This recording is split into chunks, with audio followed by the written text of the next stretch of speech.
We have returned against all odds. OBS crashes again, but he comes back. And somehow, some way, background music has returned. I didn't do a single thing to help get it there. It just shows. Hello. Hello. How's everyone doing? Hope everyone's having a good day. Welcome back to another live stream. Helljumper, hello. Chicky, glad to have you here. Looking forward to reading your story tomorrow. I see we got Frey, we got 59. Always glad to have you in the chat. Ferruccio, Day Swallower, Coral Sands, hello. Kaylee Dragonfly, hello, hello. It's up. It's up. Yes, we made it. I was about to start the stream and OBS crashed again. So I guess what this means is that I will start experimenting with some other live stream tools. And then hopefully we won't run into this anymore. But we're here, and that's what matters. That's what matters. It is a sign. I don't know why it happens. And this time it just came back with our normal background music, which was unexpected. But we're here. We're here. Let's talk about what to expect today. I've been doing some research. I've been mulling over a lot of my favorite stories, thinking about prologues.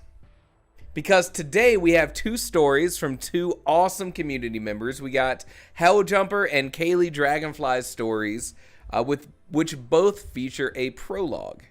Now, Kaylee, I need to update this for you, so that we have it appropriately named Skies of Silicon. Not cone. Not silicone. God forbid. God forbid I mispronounce it. Silicone. Skies of Silicon.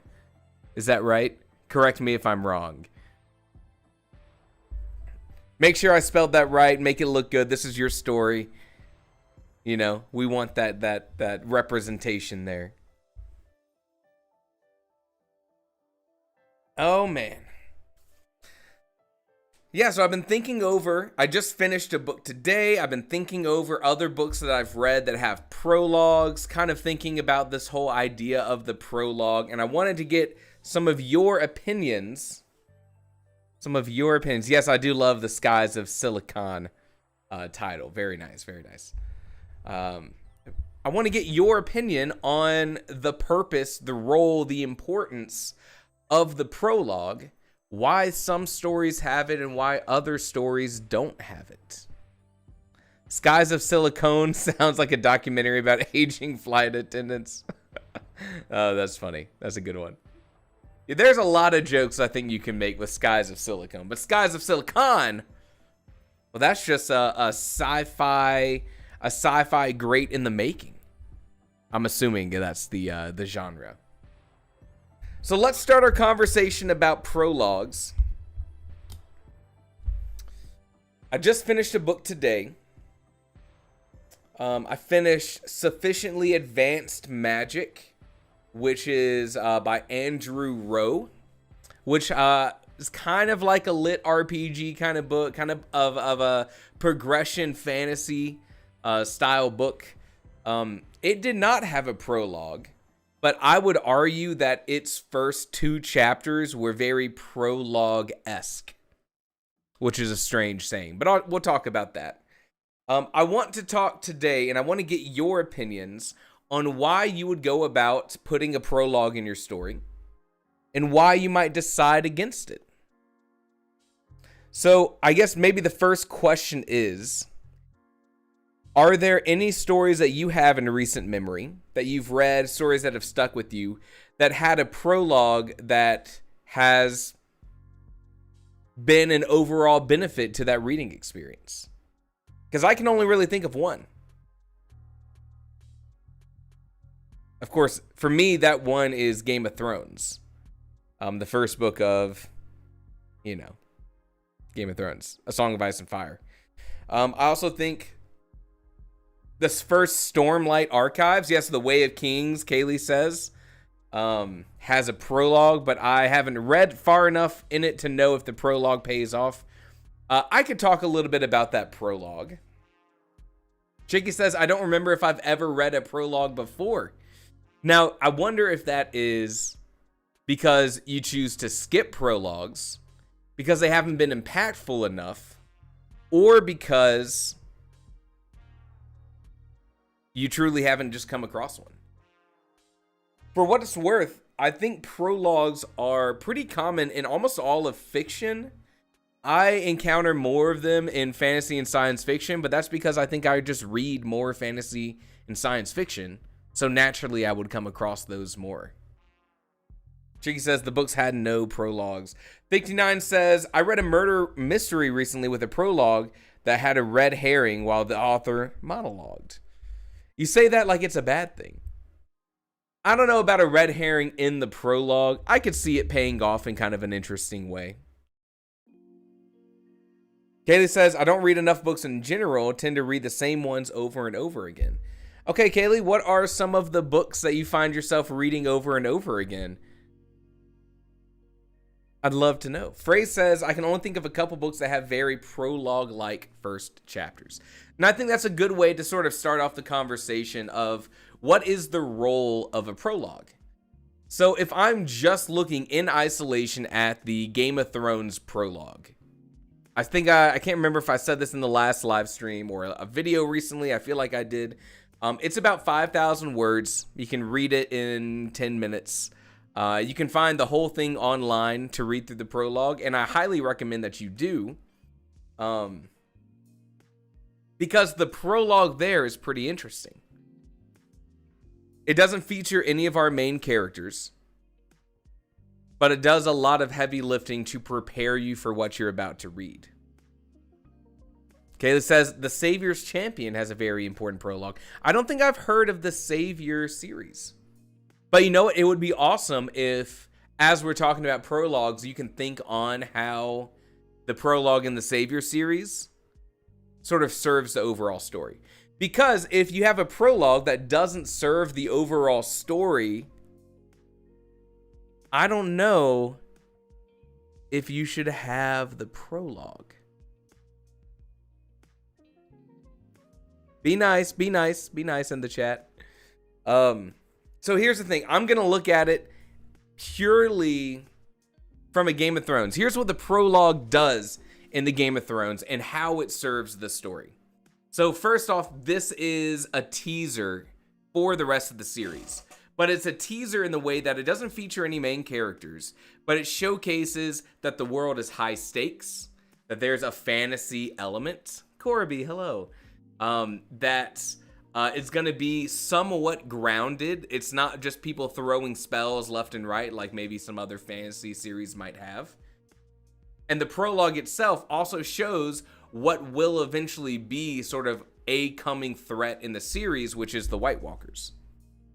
Those are all the different things that the prologue does, right? Now, that being said, the prologue for The Way of Kings, similar, goes like this. First off, it starts off with a banger line. Seth, blah, blah, blah, whatever the character's name is, wore white on the day he was to kill a king. Something along those lines. That's the opening line for the prologue of The Way of Kings, roughly. And what happens next is we get a fantastical scene of this character storming this castle, going to kill that king. Ferruccio says there's a prologue before that one, isn't there? There may be. This is what I remember most from those early things, but also Brandon Sanderson in the Stormlight Archives, in between different parts of his books, has these like recurring little storylines that progress. It's tough to keep track of, in my opinion. And in this prologue, I think it's still called a prologue, in The Way of Kings, we get a scene that, as we read through the rest of the book, is referenced over and over again. especially because we have a character that feels like they were supposed to be there to protect that king, or the ramifications of that king dying, and here's how, you know, it's rippled out and changed the course of history to how it is now. So in that case, we get a prologue that's like, you know, here's an important event that you'll be able to connect to as you continue to read the story. Dayswaller says, prologue can be a small version of the whole story. I always think that's cool when authors are able to pull that off. Or a tool to show the past of one character to make the time jump in the novel softer. Okay, I see where you're coming from.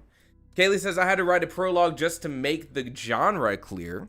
That's another thing I've seen talked about as I've been doing a little bit more research for prologues, is people saying that, yes, this is a teaser for your story, but also in like a Game of Thrones, it's a reminder that, hey, you're reading a fantasy story. Especially because for most of the Game of Thrones books, it's not played up as fantasy as it was known then, of like swords and quests and magic, but it's more gritty, realistic, human, political. So the prologue is like, hey, here's these like snow zombies, you know? I don't know if I'm fully sold on that idea for that prologue in particular. Kaylee says, otherwise the fantasy elements would be absent in their novel until about halfway through the book, and they feel like they came out of nowhere. So I think that's a great transition into why you might use a prologue. I book coach for this writer who's working on a book. And of course, I mean, I feel like that's a terrible sentence. And the prologue for this story, and actually I can't remember if the prologue is making it to the final draft, but basically it was like there was going to be an element later on in the story about basically the gods looking down on what's happening in the book. And so then the same way that who said it? Kaylee said, so it doesn't pop up out of nowhere. We have a little prologue that's like from this perspective of the gods, keeps everything kind of subtle. Then we get the story playing out. So when we return back to this view of the gods, it feels a little less jarring. So the prologue in that case is, here's a question. Is that trying to make up for some shortcomings of the story? Or is this a tool to use to make sure that your story pays off in the way it should be?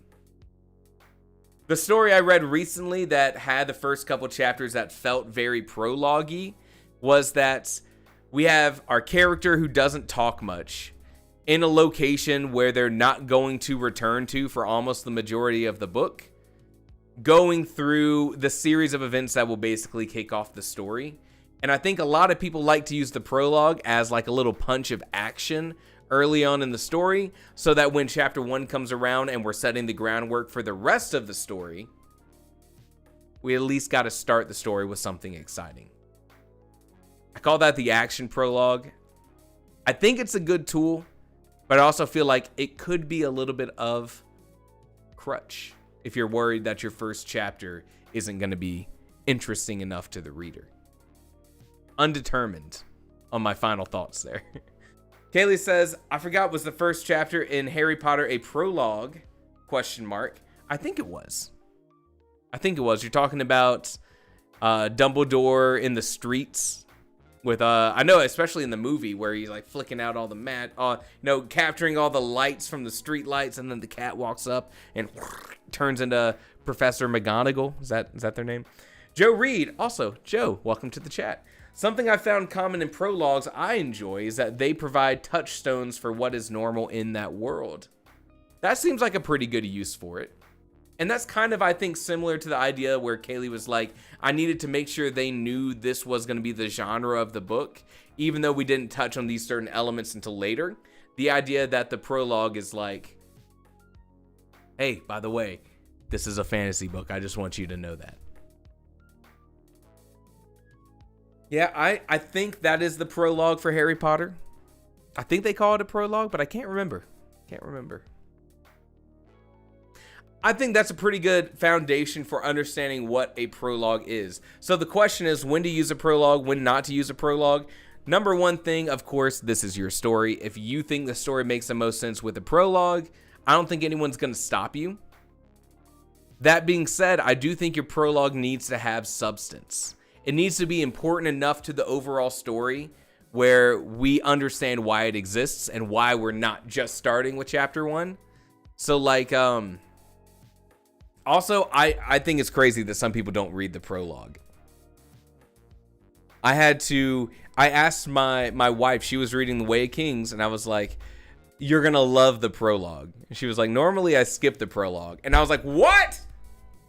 Are you kidding me? That's sacrilegious. But you know what? I think I saw someone in the chat the other day also say that. Chicky, I just see your comment. The only prologue I've written was the parents of the main character going to abandon her as a baby. So it was from their POV, horrified as they realize the baby is a witch, and then they die. It seems like that's a pretty common theme with the prologue. Is I need to add some context that's not from the perspective of my main characters, and this is a place to do it. I think that seems to be a common recurring theme too. Jay Baker, it's not uncommon. Many Reavers do skip them. I know, but it just sounds so wild to me. It sounds wrong. Kaylee says, I think I've only seen one prologue that was useless, the one in Twilight that's literally just a paragraph taken from later in the story and copied in the beginning. That seems like a marketing thing. Someone in the publisher world was like, we need to go ahead and get to the vampire werewolf stuff. Put it out there. Yeah, you know what? Thick9 says classic cold open. That's the action prologue. That's the different perspective. That's the cold open. I'm not opposed to prologues. But I also think it's something that needs to have a reason to exist. That's all I'll say about it. When not to use a prologue, I think if the opening of your story is interesting and exciting enough and you're presenting your characters well, get to that first chapter. Get people in the story. I don't think a prologue should just be used for world building. And I think some of them are initially designed with that thought in mind. Unsure. Kayla says, don't use a prologue if it's purely a world building info dump. There you go. Jay Baker says, not disagreeing, just make sure if it's super critical to the story plot, make sure you reference back to the critical event somewhere in the story. Definitely. Definitely. You could say that a prologue needs to, it exists there to change the context of the story in some way. Maybe that's a good way to say it. That the inclusion of it provides additional insight to the reader. Maybe it's taking a scene that we're going to see later and giving us a different perspective. Maybe it's building up a moment in the past that's going to be critical to the story. Maybe that's a good idea. If a prologue can be removed with no consequences, it should probably be removed. I think that's a good rule to follow.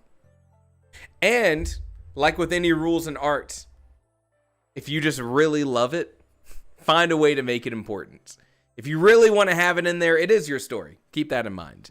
If you really want to have that prologue, it's a scene that you love, put it in there, but find a way to make it important enough to justify its existence.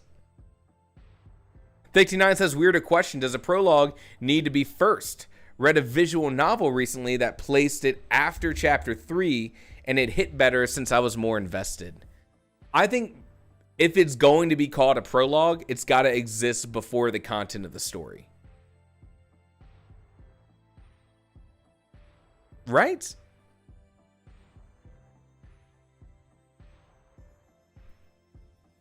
I think at that point, I think I'm calling that a flashback. Which I want to do a whole video on flashbacks because they can be so good when they're done right. But I also think it's not always used correctly. I don't know. It's a tough one. All right, let's answer the last questions and then we'll get to our first story today. Yeah, that's an interesting question. Can a prologue be further into the story? I don't know. Let's see what else we got. I already know my prologue needs to be trimmed down. It still needs to be there to establish a genre and provide one of the two inciting incidents, though. We'll talk about one of the two inciting incidents. I'm excited for that.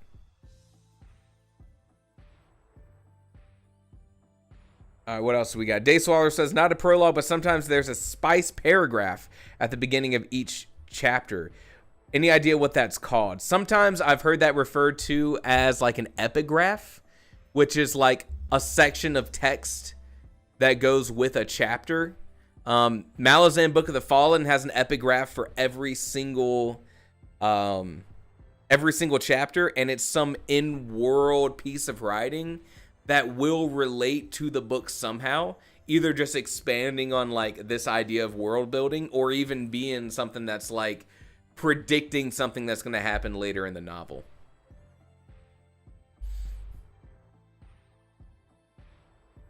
All right. All that being said, I've always heard them called epigraphs. J Sam, hello. Writing a prologue in one of my stories will take away the need to explain what happened in the past for the characters of that time. Bray says, I like to write my prologues like they are legends and myths told in the story. There is some truth to them, and they ain't totally correct. That sounds like fun. It's always fun as a writer to explore your world a little more deeply. You know what I mean? Sometimes doing that in the prologue is fun as a writer. The question is, do we make it to the final draft with that? All right, let me get our first story. We have Helljumper in the chat, right? I think, yeah, I see you, Helljumper. I see you. Let me pull up Helljumper's blurb, which I have to do through the Google form, so. Oops.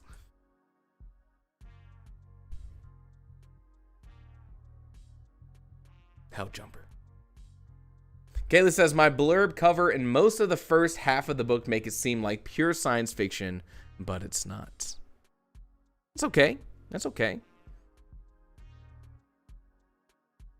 Plus, combining genres, science fiction and fantasy is always going to be like a pretty good idea. All right, let me go hunt down this response here. It takes a little bit.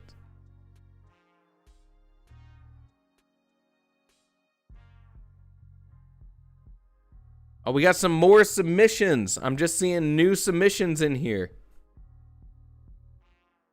Oh, no. This is the... I got to tell you, there's been one thing that's been pissing me off. There's been two things that have been pissing me off with Google lately. Number one, whenever I'm Google searching something on Firefox on my phone, which is my browser of choice. Now, every time I Google search something, there's a little pop-up where Google's like, you should search this in the Google app. Hit continue or close. And guess what? I accidentally almost always hit continue, and then it tries to open the Google app. One man can only take so much. All right, here we go. Finally. Got it. How about I just use Bing instead? Oh, no. Oh, Bing. What could have been? I used Brave for a little bit.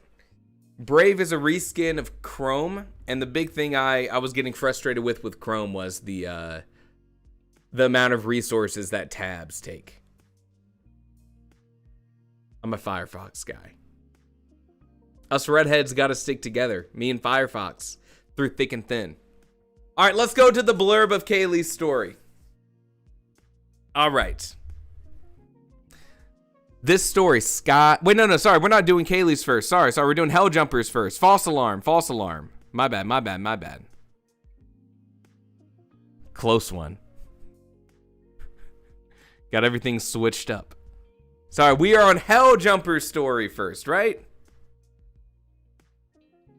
Helljumper's story first. Woo! Close one.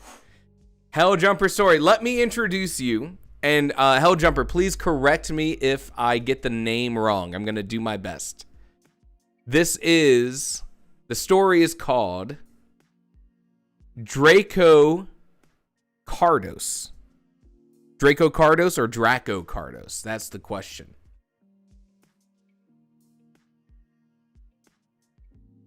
Draco Cardos or Draco Cardos? Or is there another pronunciation that I'm missing before I read your blurb? Let me go ahead and zoom this in so I can make sure that we're always all going to see it.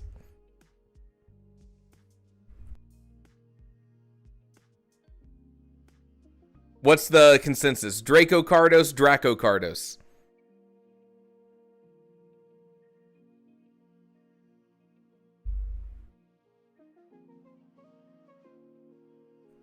Draco Cardos. Nice. Okay. All right, let me give you the blurb and then we'll start reading through the story.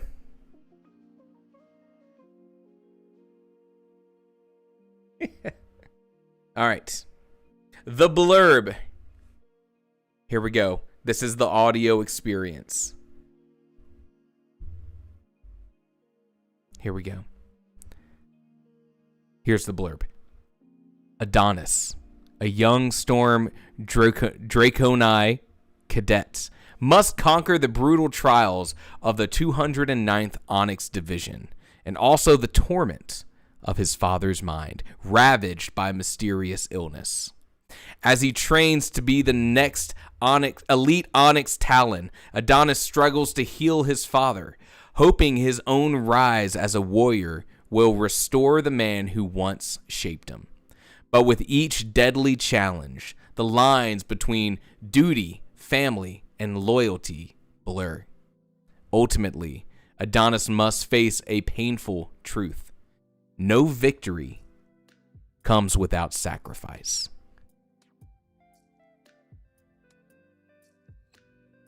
Good blurb. Good blurb. Adonis, a young storm Draconi cadet, must conquer the brutal trials of the 209th Onyx Division. That sounds like fun. Sounds like fun. And that leads us. Let me go ahead and get everything bolded here so we can see it.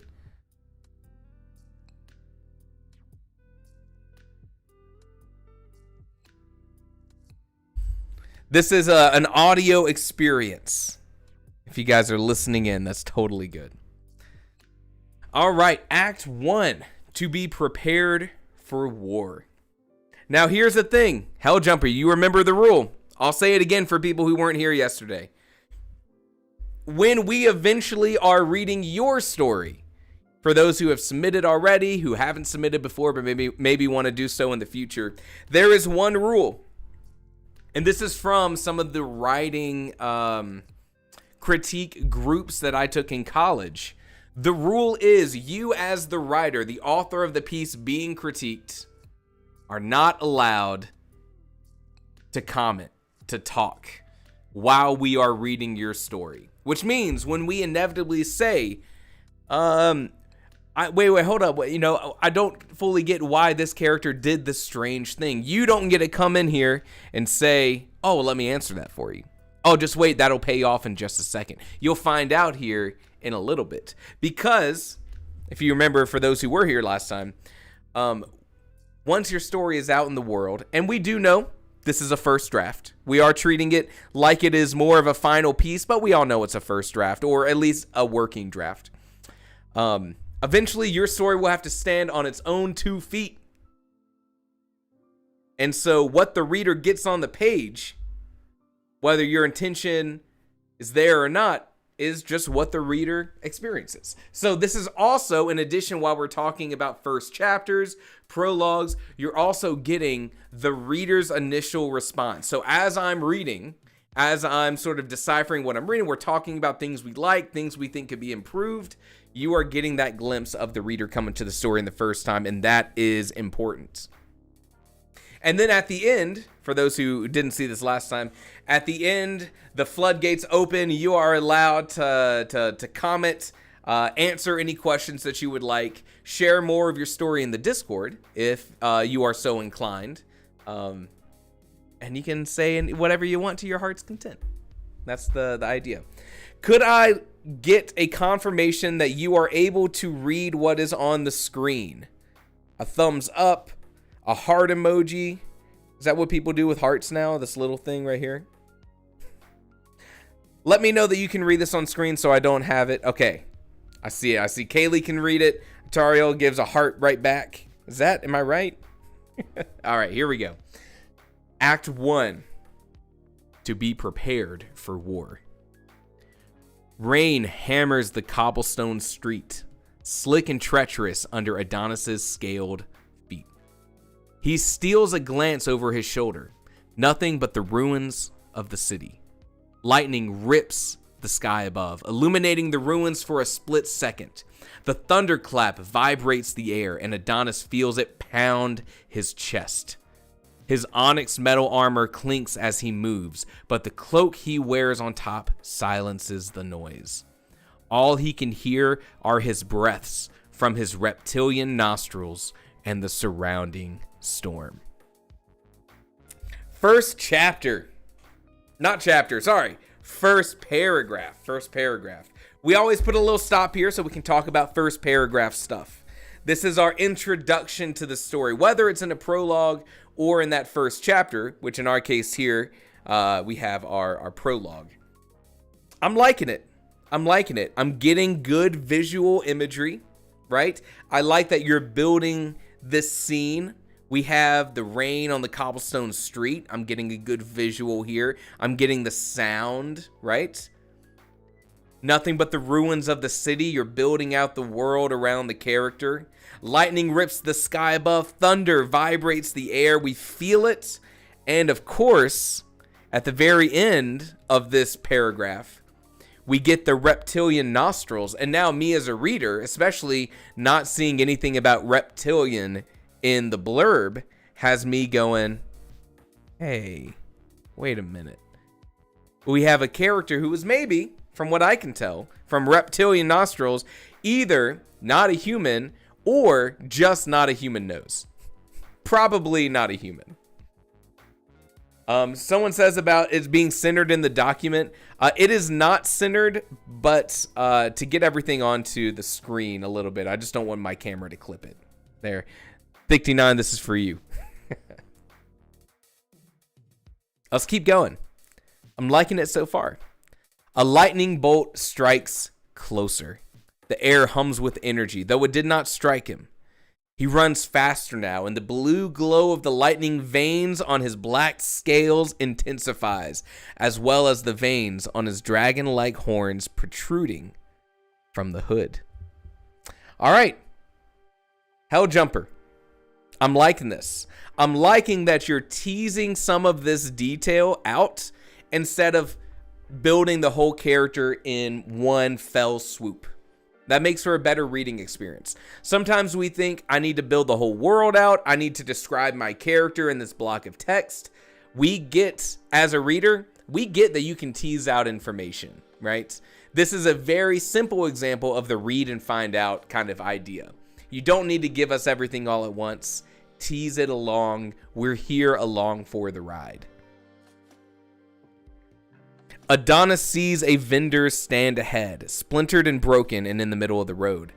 Food items spread out over the street and the crates they were in on the ground. He dodges a few splattered fruits. Passing the scene, he sees more on the ground, wood carvings and tools from a carpenter's shop, broken bottles from a nearby tavern with a sign on the floor that says The Feathered Lion, various items and goods from a general store, a bloodied sword inside a human soldier's body. We got some speculation in the chat. I'm liking this. I'll tell you right now, I do feel like the pacing slowed down a little bit with all of these details.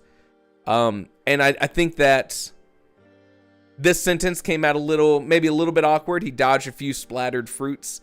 Dodge makes me think like he was like, hoo, hoo, hoo. You know what I'm saying? But because I know this is a prologue, as a writer, I'm thinking Oh, I wonder if in the story we're going to see some of these details before everything was all crashed and destroyed. And that's fun. Let's keep going. Adonis glances at the soldier. He sees a handle of a dagger in the soldier's stomach. Adonis pulls it out. Blood covers most of it, but he can see that the blade is black. Black as his scales, but not the hue of the onyx metal Adonis is wearing. It is straight as a needle and has strange carvings on the handle. Thunderclap. Adonis instinctively shoves the dagger into an empty sheath on his right pauldron. Pauldron. Here's a question for someone who doesn't know what a pauldron is. Is that like arm? Is that armor? Pauldron. It's not chest, right? Unsure. Shoulder armor. Thank you, Thick9. Everyone here knows freaking pauldrons. I'm the weird one not knowing what a pauldron is. Thunderclap. He shoves a dagger into the empty sheath on his right pauldron. He continues moving. He sees more dead, not only soldiers, but city guards, officers, civilians. They all seem to have accumulated at one spot. Adonis looks up, rain getting in his draconi eyes. He sees a tall building with intricate details, the same that cover other important imperial buildings. He lowers his hood, revealing his scarred dragon-like face and bright electric eyes. Okay. Teasing out some more character detail. I like it. I think this sentence here, he continues moving. Maybe it's short. It kind of interrupts a little bit to me. I'd let that one either move that one, work it into just the action of the story, go straight to he sees more dead, not only soldiers, things like that. There is a groan from inside the building. Adonis approaches it and knocks 7 times, the last 2 in quick succession.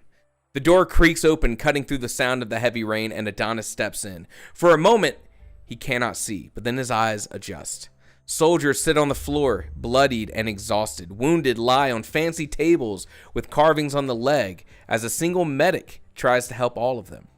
At the back of the room is a large rectangular table. Adonis sees the other soldiers standing around it, and 2 of them wear armor the same color as Adonis's, a black with golden highlights. Onyx warriors. As he approaches, he sees a map of the city laid out on the table. It has markings of holdouts and strategic positions, though most are crossed out. However, the lead warrior draws his attention, speaking to him. Before we get to the dialogue, let's look at this. I like where you're going with the description of this place. I think we could make it feel a little more gritty. And not describing the wounds, but we're getting a lot of Adonis sees.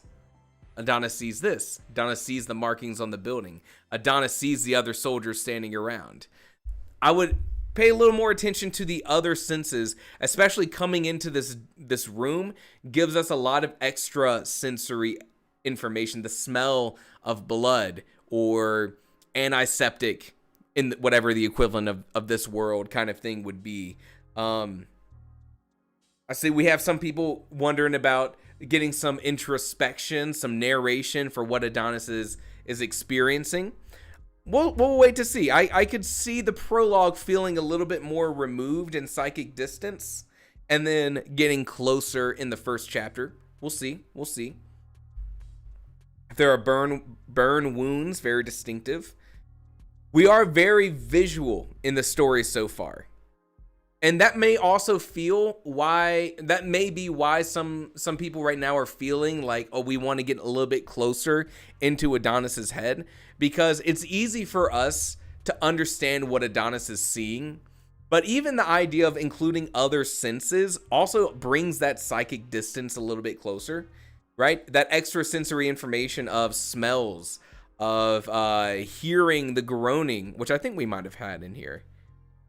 We have the door creaks open, but like adding those extra sensory informations, even if you don't want yet to include a lot of internal narration from Adonis, at the end of this, we'll revisit the idea of that sort of narration. including those other senses also brings us a little bit closer to Adonis, which is pretty interesting. Young Legend says, especially with him being non-human, other senses might be more prominent to him. That's an interesting idea. Good feedback there, Young Legend. 69 says, probably use the word ornate over fancy. Fancy is a bit casual. Potentially. Ornate has a grandiose feel to it. That's for sure. Yeah. Let's keep going. Everyone, by the way, great feedback. This is all really good stuff. I personally am always focused less on like individual words, copy editing, line editing, and more about sort of the more zoomed out stuff. But I see every time that you guys come in here with like, thunderclap, maybe this should be a single word instead of 2 words. I think that's not my greatest area of expertise. So when I see you guys put it in the chat, I love it. That being said, don't feel like you need to focus on that if you would also rather talk about something else. Any feedback here for someone's story is great feedback. All right. However, the lead warrior draws his attention, speaking to him. Do I need to do a dragon voice? Adonis. You've returned. Adonis, you've returned. Status on Calray's holdout? Adonis shakes his head. Marnus? No survivors. The soldier scribbles out 2 markings from the map. Hold. This was nice. This is an easy way to do something kind of cool. This is the idea that we get some information up here. It has markings of holdouts and strategic positions crossed out. Now we can infer that probably means something bad has happened to those holdouts. But just a couple lines down, we get the exact information that we need to know what that means. That's a good feeling. I can now say that this line here, our soldier scribbling out 2 markings from the map, helps me better understand this line up here. A simple example for a concept that we would like to see in a lot of stories. Keep that in mind. We didn't get information right here at this moment that says the crossed out markings mean that something bad has happened or that people are no longer there, but we get a very specific point in the story where it reframes that a little bit and helps us better understand it. I like that. And Jerome, Mayor Braywork, still no sign.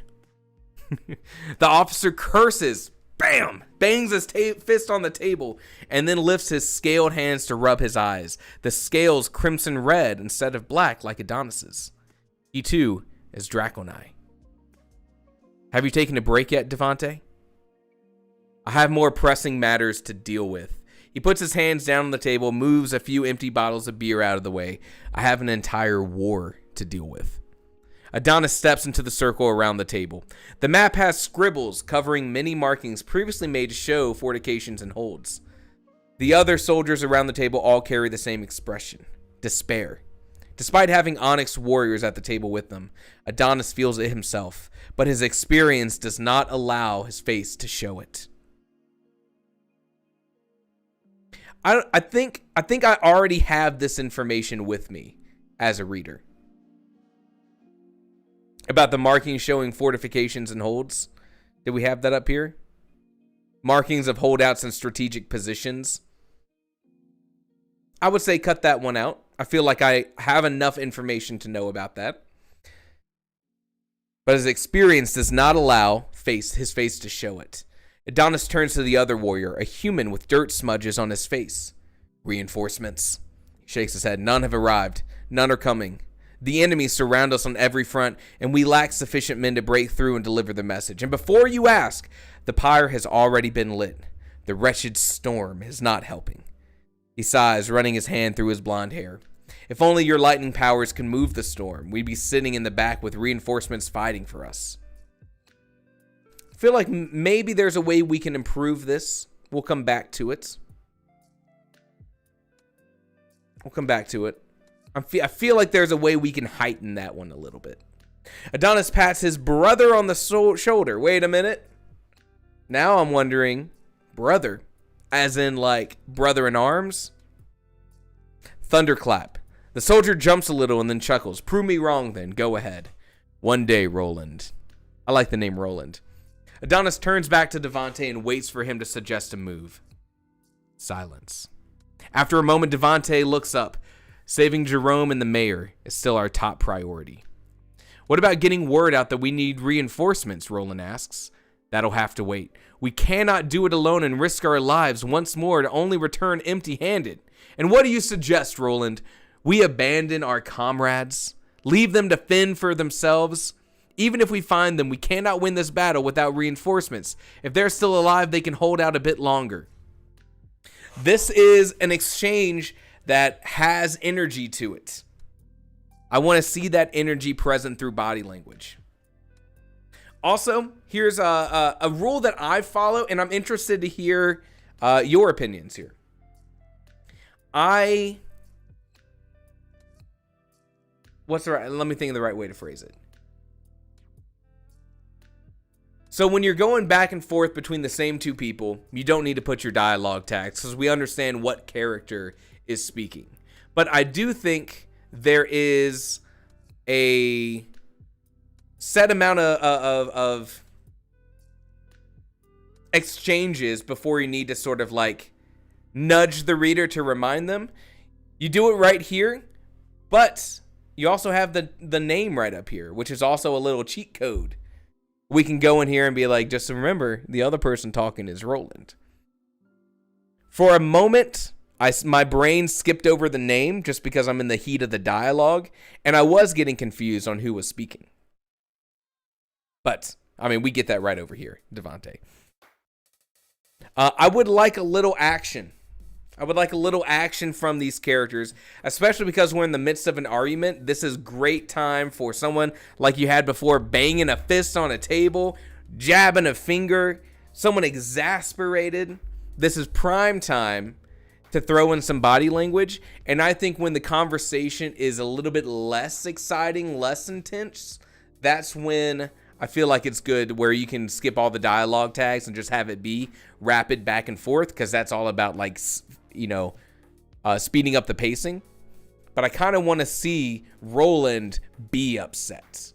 I kind of want to see Devante frustrated that he is the leader and Roland's questioning his decisions. Snorting heavily. Hey, that's a pretty good idea. Blowing steam out of his nostrils. If that happens with a Draconi.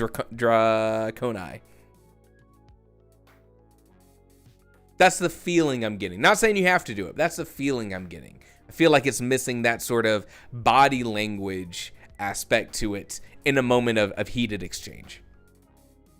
Even if we find them, we cannot win this battle without reinforcements. If they're still alive, they can hold out a little longer. By the time the Emperor sends the army, they will be dead. Our work will be for naught. Devante turns to Adonis, fire in his eyes.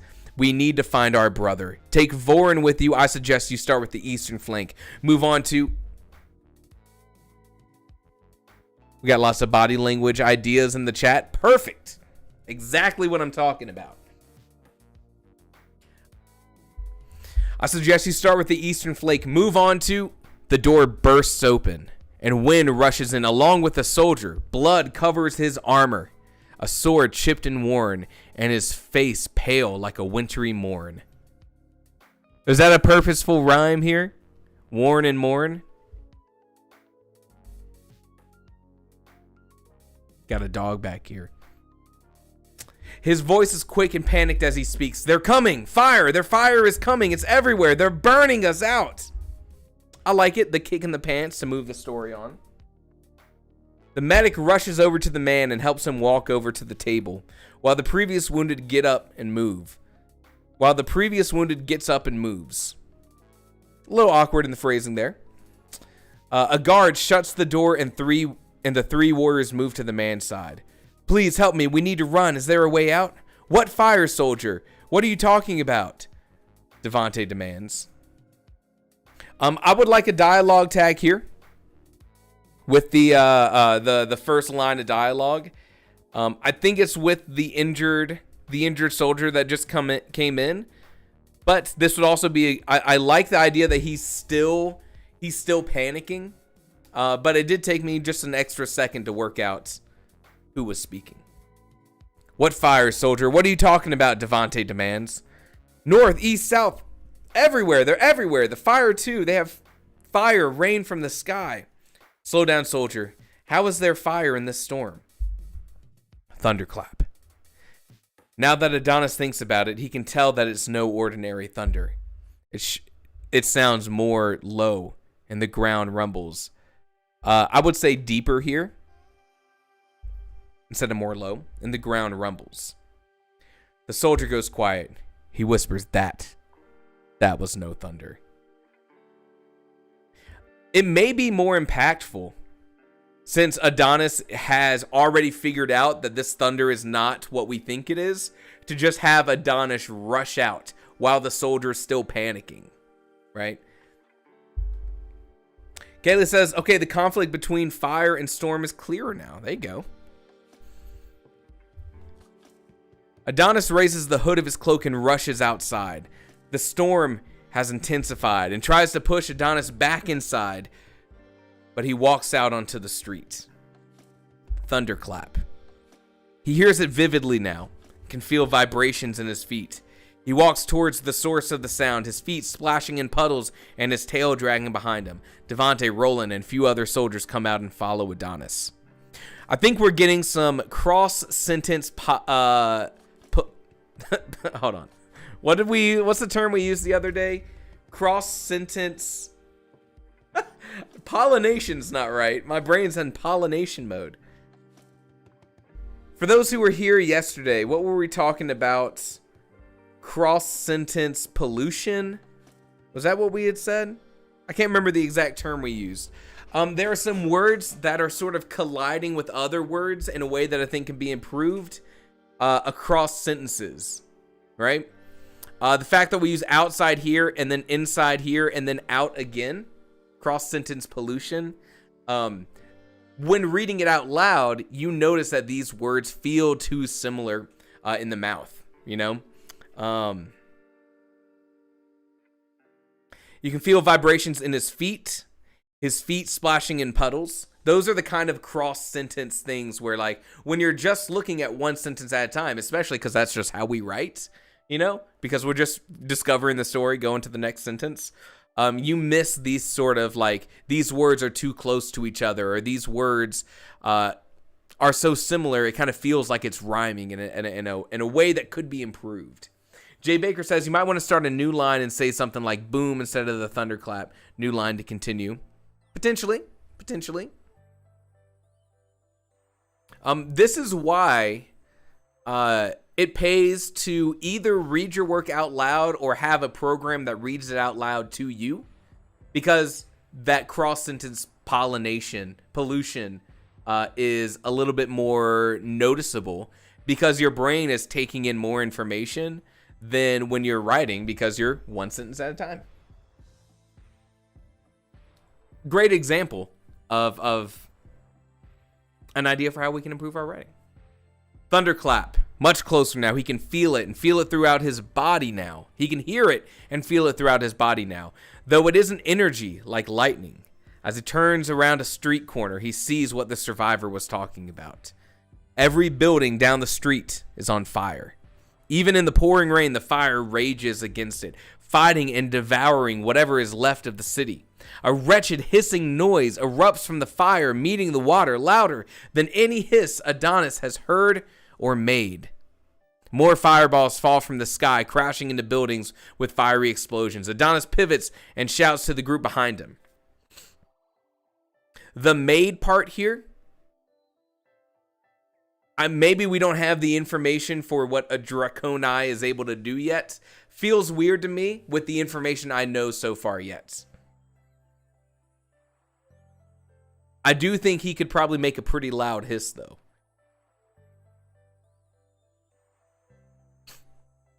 There's another. He's on fire in the pouring rain. Fire rages against it. Fire meeting the water louder. More fireballs fall from the sky. Fiery explosions. I tried to find a different descriptor here. Just because the word fire is already present earlier in that sentence. That's that like unintentional. It's not rhyming, but you kind of see what I'm saying. It's like this word is kind of already present earlier in the sentence, and repeating it, we can probably find a better word to use for one of these two things. It seems like fireball is something we're going to be leaning on pretty hard throughout the story. So I would probably find some new words to reference that sort of descriptive side of things. Adonis pivots and shouts to the group behind him. Turn back, get away from... Thunderclap. Hey, and then that's the end of our prologue.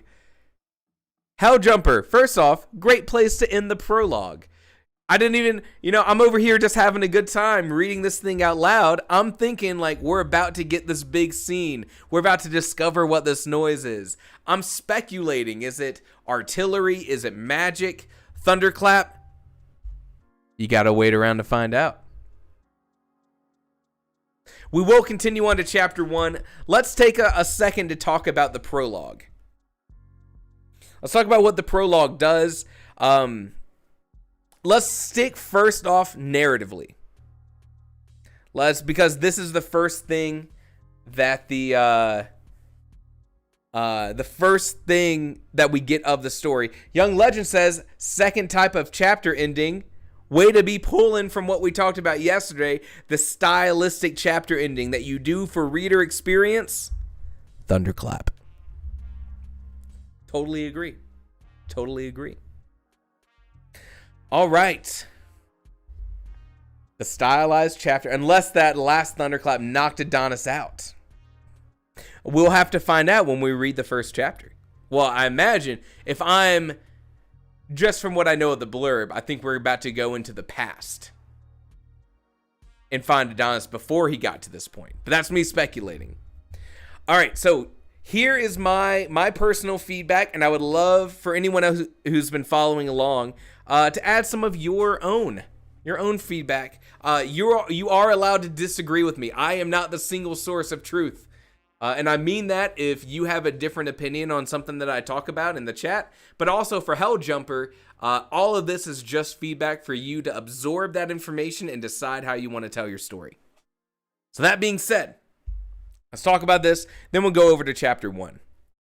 So one of the things I felt like was everything before our first dialogue, I felt was really strong with description, with building the setting, the fact that Adonis is moving around, lightning striking, we're seeing the city. Once we get to the dialogue, I feel like we stop getting the world around our characters, and now we're just getting the interaction between them. And I would still like that world around our characters to be more present in the story. And I think that was kind of like sort of like the same sort of feedback about wanting to get more sensory information, wanting to see like in these dialogue exchanges that action of our characters, because like especially in our exchanges between Roland and Devante, was it? What I want to see here is not only these two soldiers who are kind of butting heads for what should be done next, you also have an extra sort of layer to it of, is one person in charge? The one who's calling the shots? Because it feels like it's Devante. Does he just impose his will on Roland as I'm the leader? Or do they have a history that won't be as simple as that? And I want to see them continuing. I want to continue to get what they're doing. That was feedback I'd given before. Towards the end of the prologue, I think we are getting a lot of this cross-sentence pollution. And that's something that's just cleared up in editing. Nothing about drafting or anything like that. It seems like the chat's saying we do get lots of fire. And so maybe trying to figure out more ways to describe that without continuing to use the fire and the fiery words might be beneficial. What else we got? We like the prologue recommendation to show what Adonis is thinking and feeling, even if he doesn't say it or show it to others. Overall, liked it. Some more sensory details. Since we are getting pulled into Adonis's head, the reader needs something more to pull them in. That's an interesting concept. That's the idea, that there's a trade-off. We could either spend more time in Adonis's head or more time in the world around Adonis. That's kind of an interesting idea. Choosing where you want to spend that time, you learn more about the world versus you learn more about how Adonis processes his stressful situation and the sights and the danger around him, which gives us insight to the character. I would also like the clarification of which definition of brother is being used. I feel like that'll come out through the story. I don't think I need an answer to that one right away, because I don't think it's going to necessarily change too much. But I would love if we find out Roland and Adonis have this brother kind of relationship in the story, just because I'm a big fan of the bromance, you know? Let's see what else. Yeah, we are getting fire a lot.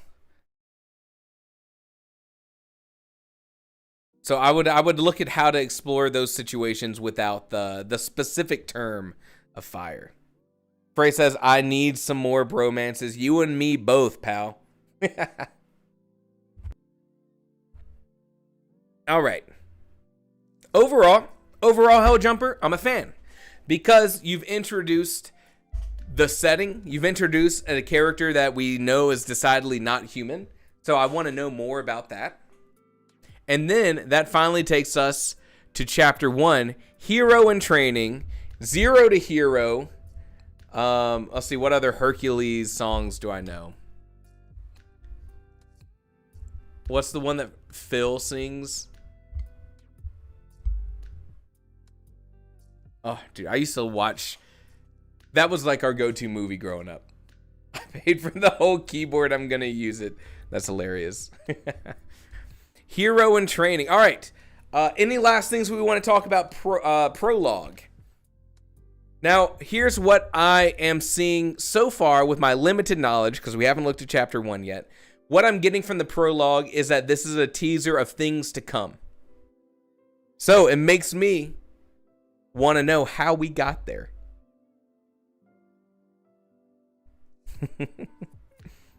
Hero in Training. Let's explore what happens in chapter 1 and how that makes us rethink the prologue.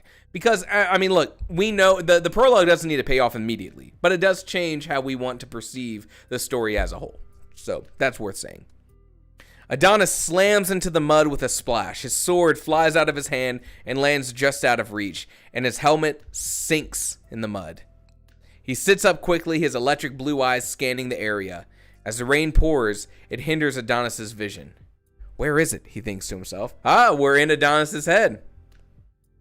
Adonis, get up!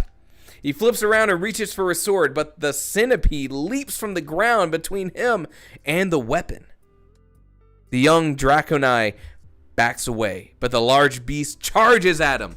He draws his dagger from a strap around his lower leg, not the pauldron, and holds it in front of him, wanting to stab the cursed insect in its heart. However, the centipede dives back into the ground, tunneling beneath Adonis and the other cadets. He sees it move underground as it leaves a large bulge wherever it is. Now, I have thoughts. Let's go back to our first paragraph here. Every chapter, the first paragraph is worth looking at a little bit more. Now, a lot of times, I feel like we get the action prologue because our first chapter might not have the action in it that we want to capture the reader. But what I'm seeing right here, at least so far, is that we start chapter 1 also with action.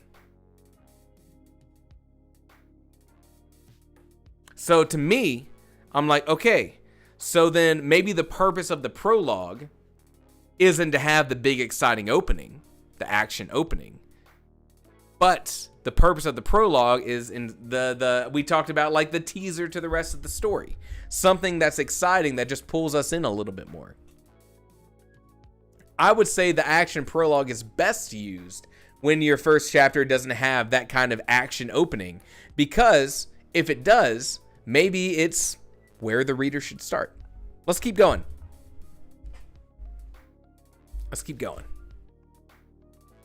Watch out, Adonis shouts as the centipede emerges from the ground once again, encircling one of the other cadets, a human who fails escaping the trap the monster has him in. The monster has him in. Adonis gets to his feet and retrieves his sword, and two other cadets in the arena move to help their trapped comrade.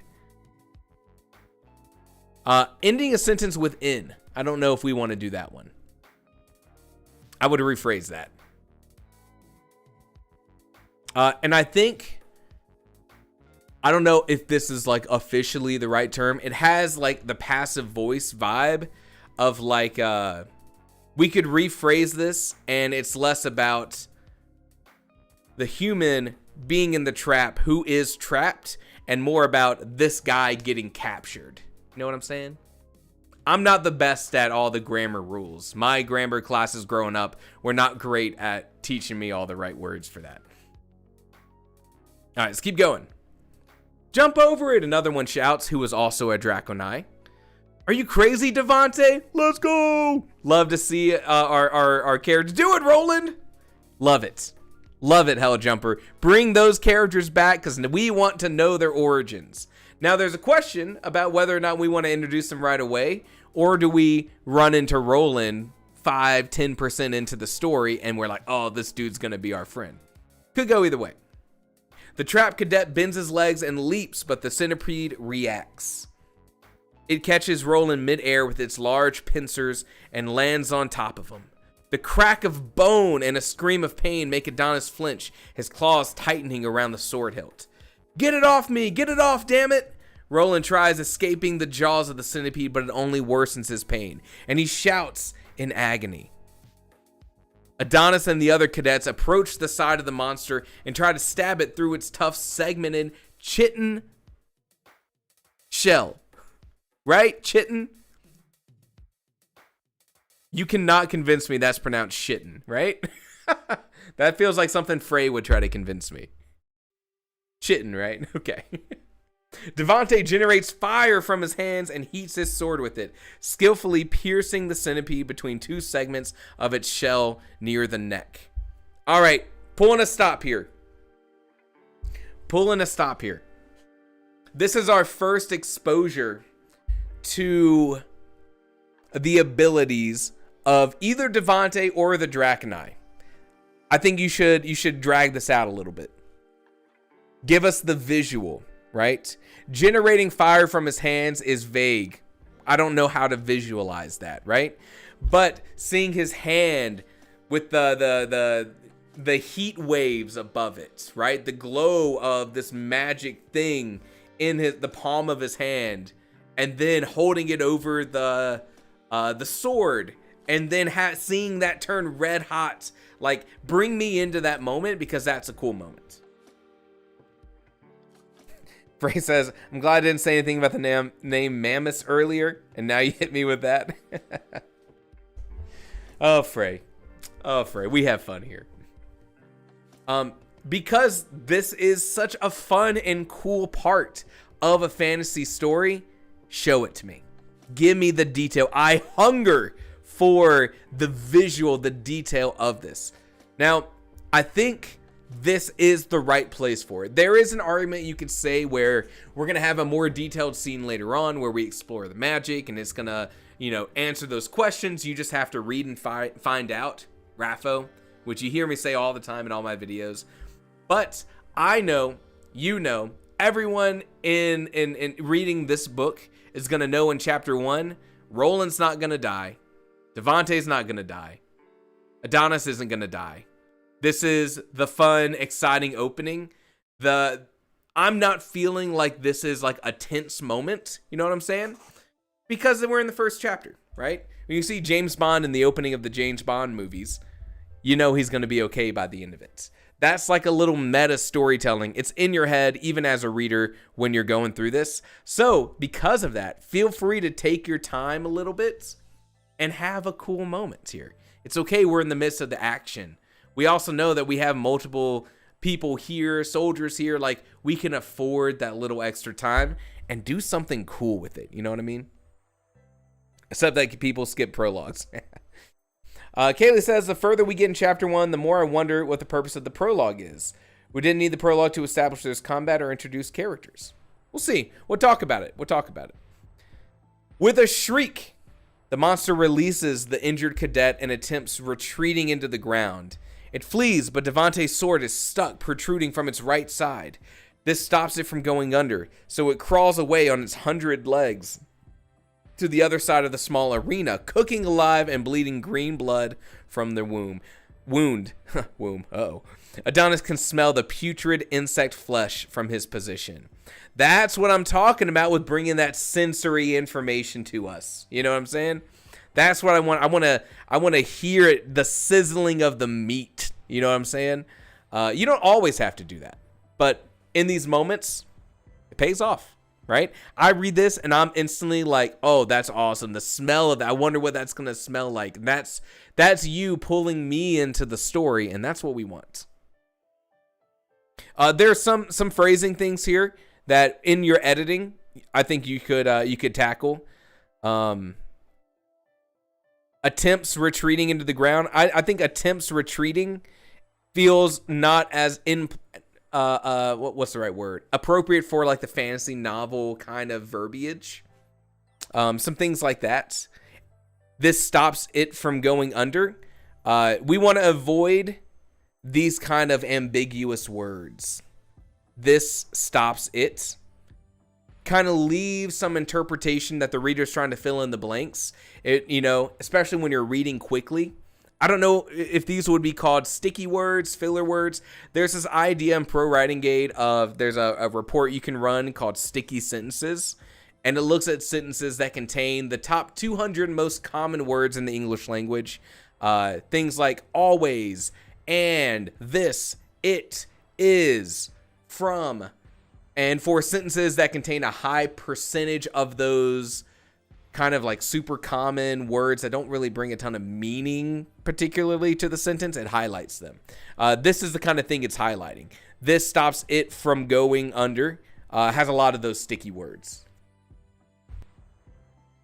Now that's editing advice, but it's also something as you practice with drafting and with more intentional words to avoid that sort of thing, as you're getting more familiar with what those words are that you want to avoid, will make your life easier as you're going from drafting to editing.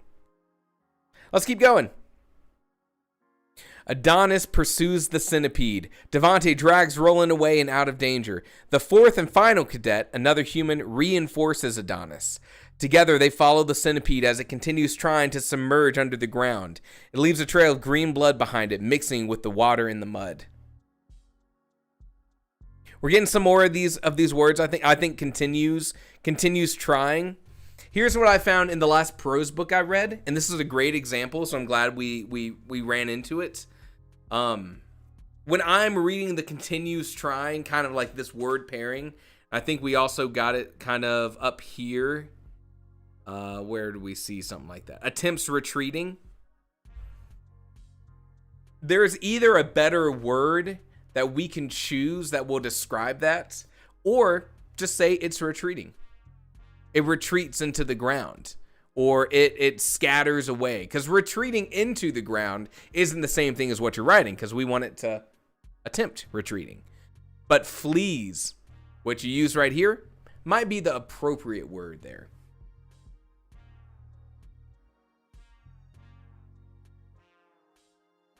Continues trying, same thing. I don't think continues is going to be a word that you want popping up in your novel very frequently. I think it would be better to describe the action that they're doing than saying that they are doing this same action that they were doing previously. Do you see, like, one feels more present, one feels like it's a little less actionable to say it continues doing this versus saying it's doing this? You know what I'm saying? Been here before. Don't fail now. Adonis thinks to himself. Kill the damn centipede. Love this. Love getting in Adonis's head. Love the italics approach. Love kill the damn centipede. Love it. This is showing me more about Adonis. Big fan. Jay Baker says, I thought the sword had it pinned.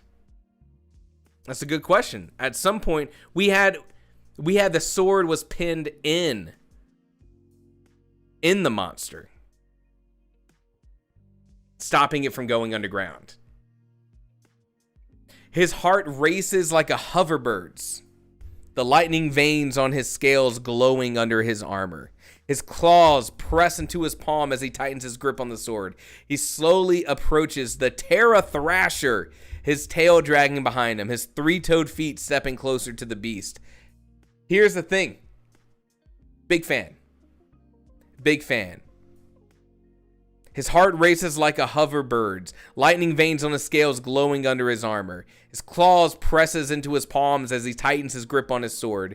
He slowly approaches the Terra Thrasher, his tail dragging behind him, three-toed feet stepping closer to the beast.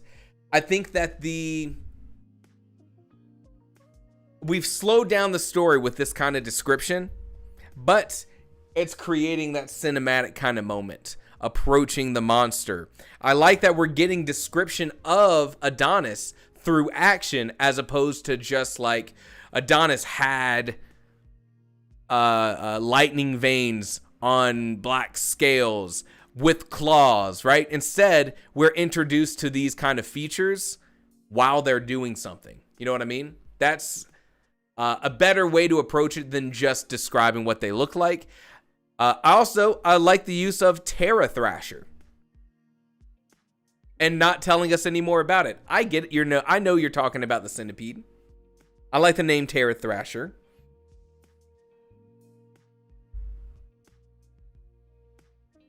Kaylee says, I feel like you could first describe it as a centipede-like Terra Thrasher and then switch to calling it Terra Thrasher from that point forward. It's a cool word, Terra Thrasher.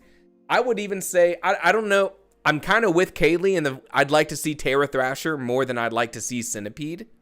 So maybe you introduce the Terra Thrasher, describe it as a centipede, because I can picture the hundreds of insect-like legs piercing into the ground, the shell around the outside. You could describe it like a centipede, actually without even telling me it's a centipede, but I think I'd get the picture. And then Terra Thrasher brings just a badassness to it. Jerome, flank left, all go right. Adonis caws as he veers to the side, his eyes locked on the sword jutting from the centipede's side. He advances cautiously, watching the movement of the centipede. Suddenly, the centipede erupts in a frenzy, its legs thrashing. A sharp blow from one of its limbs sends Adonis sprawling on the sand, while Jerome crashes into the arena wall. Adonis grabs his right side. The centipede's leg slashed across Adonis' side, cutting through his plate armor like paper. A sharp pain blooms and he staggers, feeling the heat of blood seeping through his broken armor. All right, we got another moment of the passive, less present action, which is Adonis is hit. A sharp blow sends him sprawling to the sand. So we see Adonis is hit. We see him grab his right side. And then we go back to explain what happened to his side. We want to shift that around. Reveal that information to us as it's happening presently. You know what I'm saying? I gotta stop saying you know what I'm saying. I'm gonna assume you know what I'm saying. Yeah, we want to be present for the action. We don't often want to say, let's be going through all these things. Let's be in the midst of the action. His tail's dragging through the sand. The centipede goes, into a frenzy. Adonis is hit. He holds his right side because what happened previously is that he was hit. Oh no. Oh, hold on. I got a dog thing to attend to. Give me 1 second.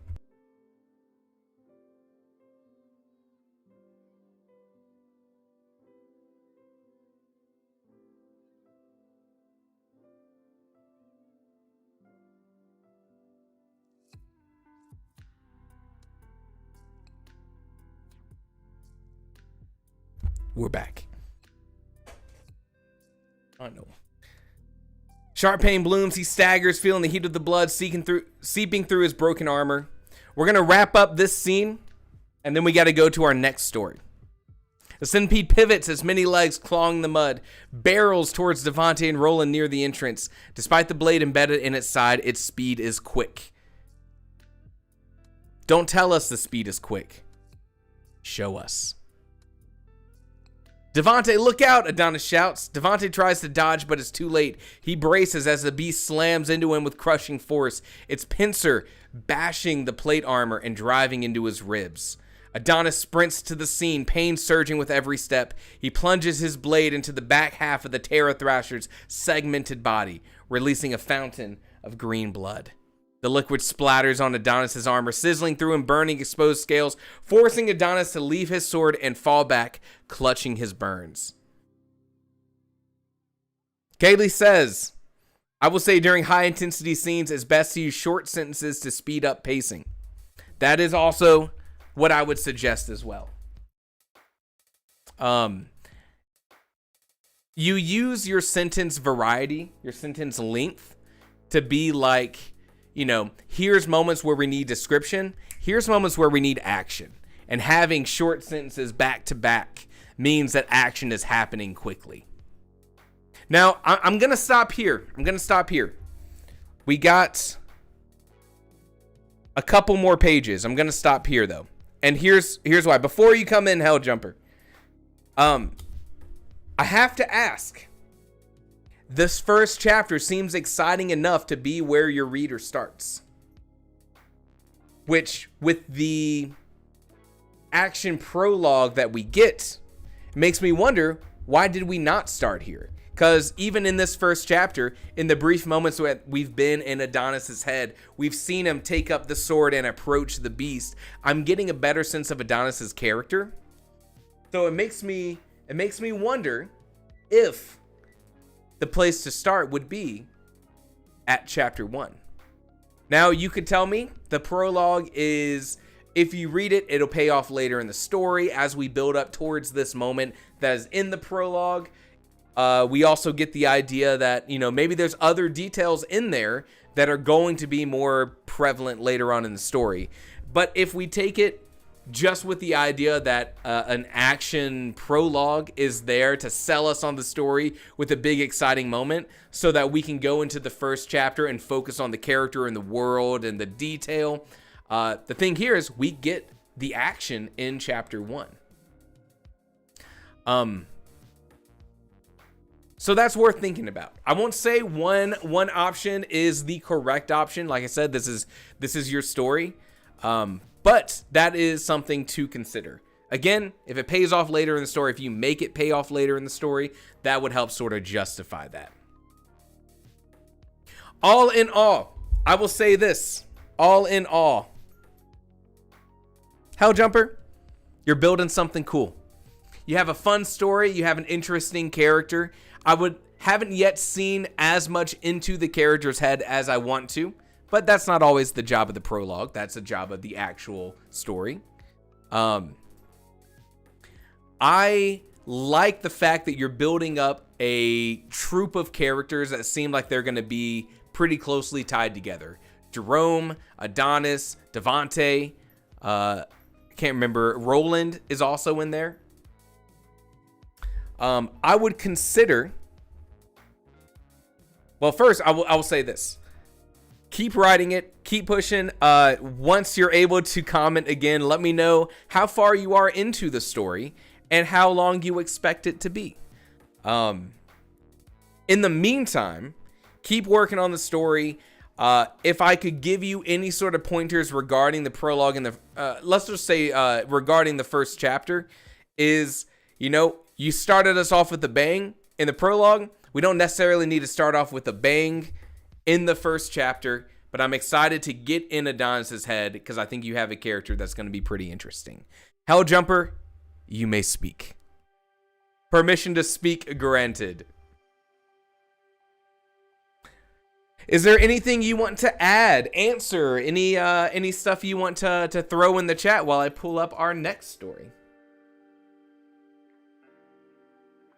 I was actually in the middle of deciding whether or not to have the prologue when you announced this event, so I decided why not to see what everyone thinks. There you go. Perfect timing. That's a sign. Let me go find Kaylee's blurb. Great timing. Kaylee. Kaylee. Kaylee Dragonfly.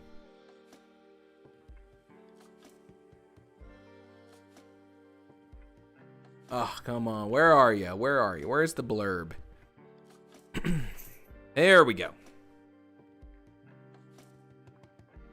Draconi are inspired off of Dragonborn from D&D. Adonis was originally my first D&D character. You'd be surprised how many stories come from something like that. Malazan Book of the Fallen, one of the fantastic fantasy series, born out of a D&D campaign. Something akin to it. Corby has some pretty good feedback. If you do choose to use the prologue, start chapter 1 in the barracks before the arena. That could be a fun one.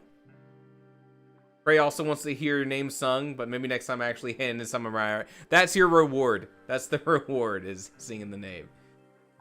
Helljumper says, thank you for all the feedback. I also say thank you for all the feedback, everyone. This is like a very valuable thing for a writer to get, especially when people are responding positively to things that you wrote. It's really encouraging. Rose of Sorrow started out as a D&D fanfic. You know what? Great stories are great stories. All right, let me tackle the blurb for Kaylee's story. So this is Skies of Silicon. Let me turn off the background music to really bring in the intensity. Yeah, Kaylee knows the rules. They say time for me to zip my lip. It begins. Here we go. A clone rejecting his father's monstrous legacy. A vengeful victim turned assassin. A team coerced into serving a nefarious agenda. Stranded together on a dangerous exoplanet, Anakuda. These bitter enemies' survival depends on setting their differences aside. But Anakuda's beauty belies an ancient and terrible secret. A power so great it could save the galaxy. Or destroy it. Chills. Chills. That's our blurb. Now, when Kaylee comes back, I will ask this question. I feel like maybe in one of your short stories you might have submitted in the past, I might have gotten a preview of Skies of Silicon, or a blurb, or a chapter, or a short story somewhere in the present. When you come back, we'll talk about it. Don't answer just yet. But it's time. It's freaking time. Let's make sure our view is going to be good here.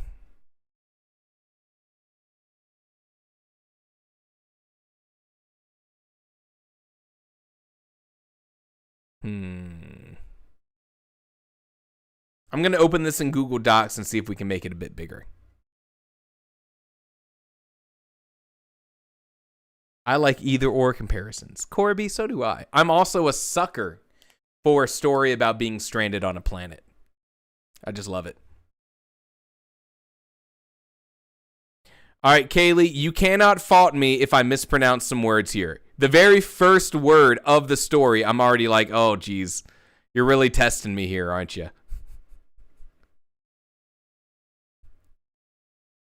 So I cannot be judged for this, okay? All right, let's pull it up on screen. How's that? Is everyone able to see that and read that on the screen? Give me a heart emoji, a thumbs up, a metal sign, a bicep. Okay, see some hearts. Look at that. All right, you cannot fault me if I don't pronounce this word correctly. Aren't we all just stranded on a planet? Preach it. Preach it. All right.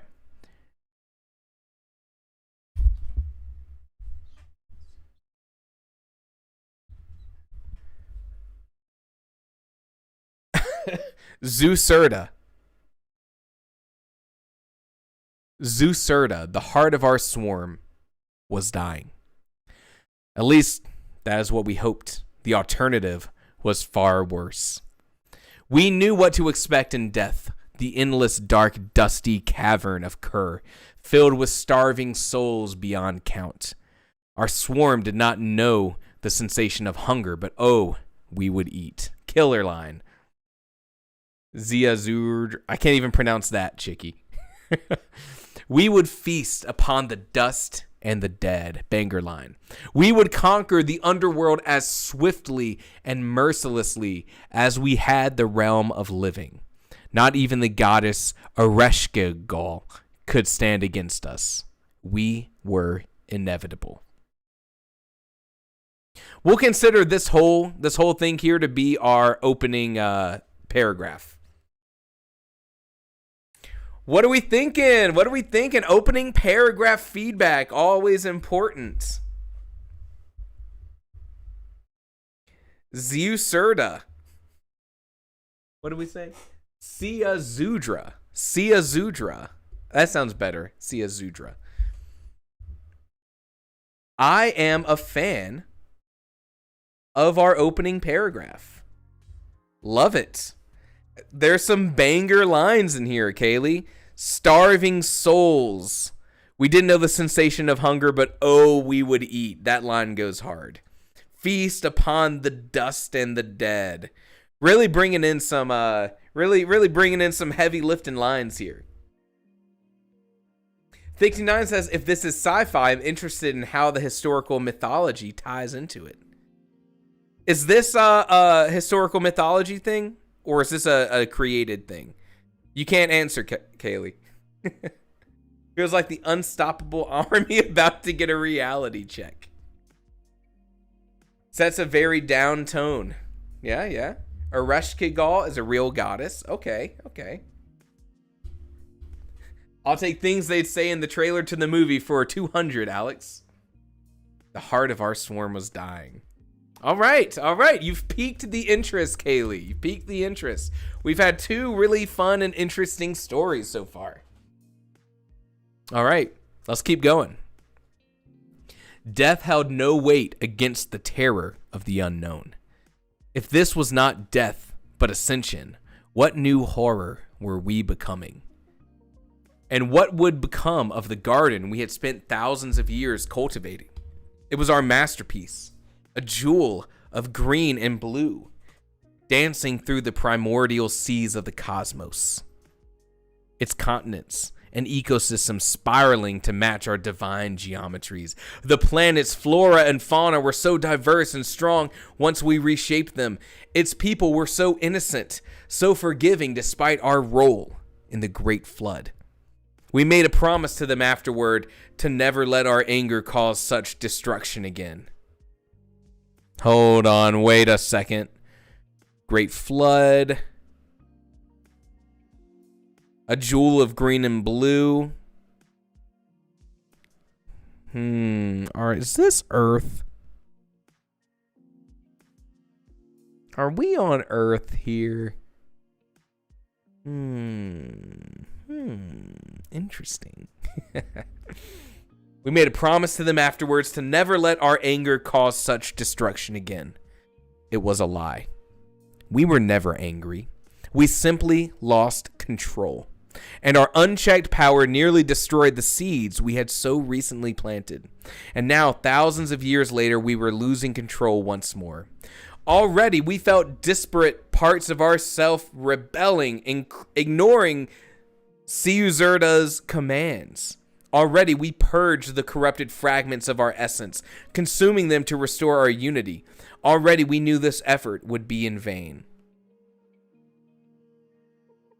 This has some AI, advanced intelligence vibes, corrupted fragments.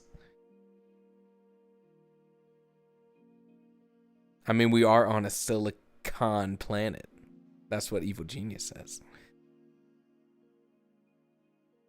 Already we knew this effort would be in vain. Today we lost 459 of ourselves.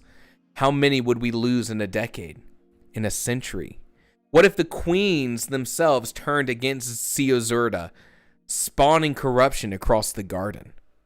What would happen when our rogue fragments outnumbered those loyal to Siozurda? Would we devour the garden as we had during the flood?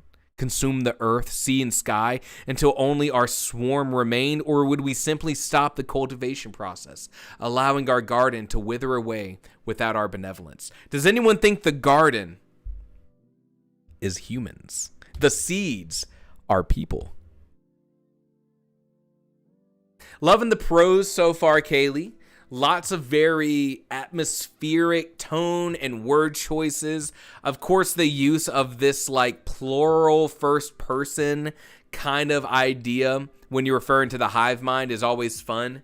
Fun and exciting and interesting to read because it's almost like a novelty kind of thing because we don't experience it too much.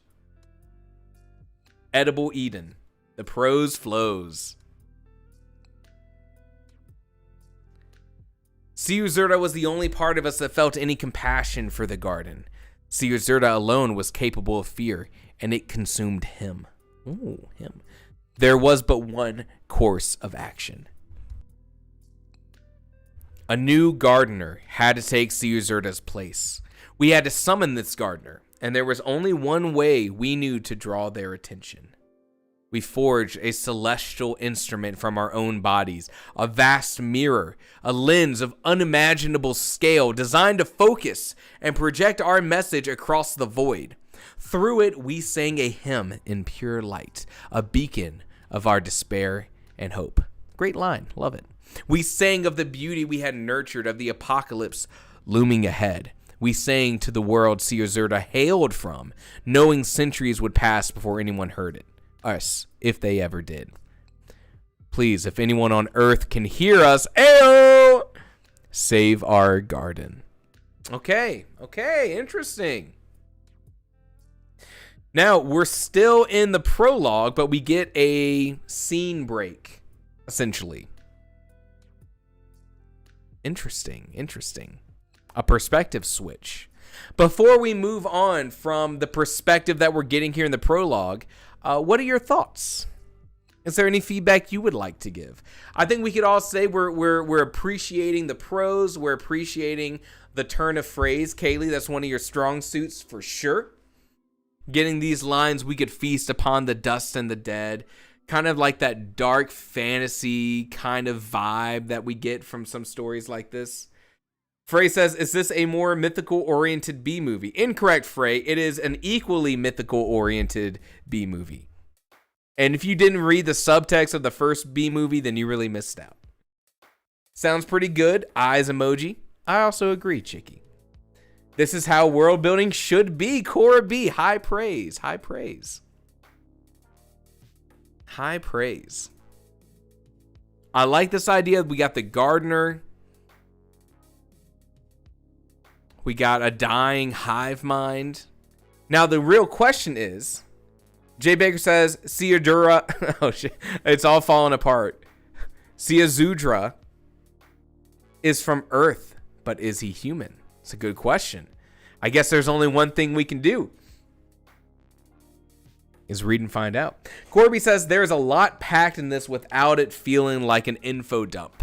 And I think that's because the atmosphere and the prose and the word choice and the tone is doing a lot of heavy lifting to make it feel like it's not an info dump.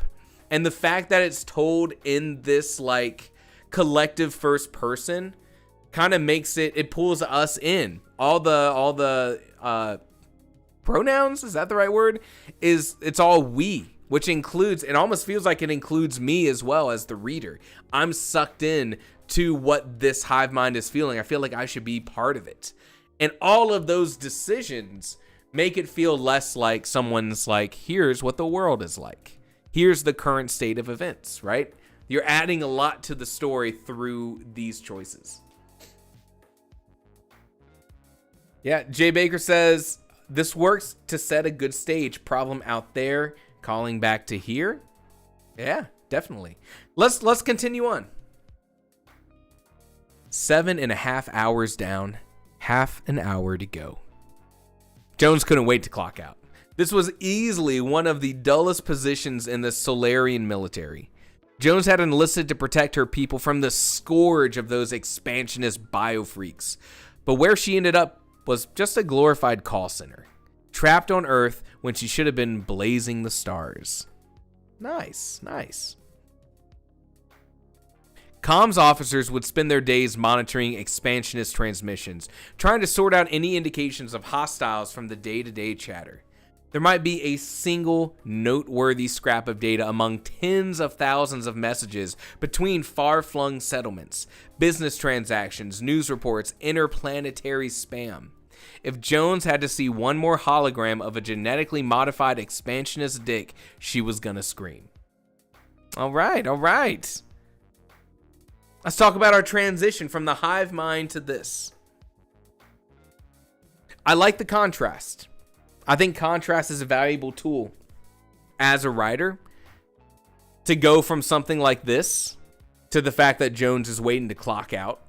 That's always a fun sort of thing to experience as a reader, which means it's a good thing to do as a writer. Contrast extends beyond like the idea of sentence to sentence kind of contrast, chapter to chapter contrast, perspective to perspective contrast. There's all these different ways you can use contrast, and this is one of them. Using a contrasting point of view like this, setting these two very different situations, especially when something like prose is so intertwined with one, to show how cool it can be. Go into this one. Here's the best thing about contrast is it heightens both elements, right?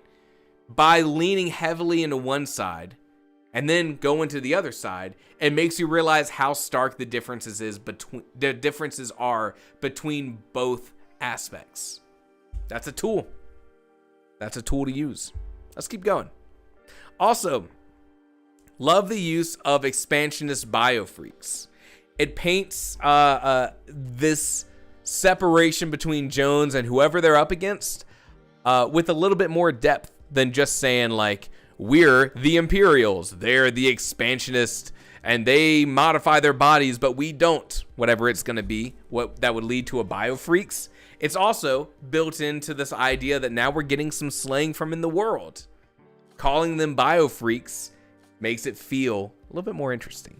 I like that she's in the call center, the profession that refuses to die. You know, I used to work at a software company that did call center technology. There's a little Carson lore for you. It is very true that the call center will not die. Let's keep going. There was a problem when your enemies had your solar system surrounded.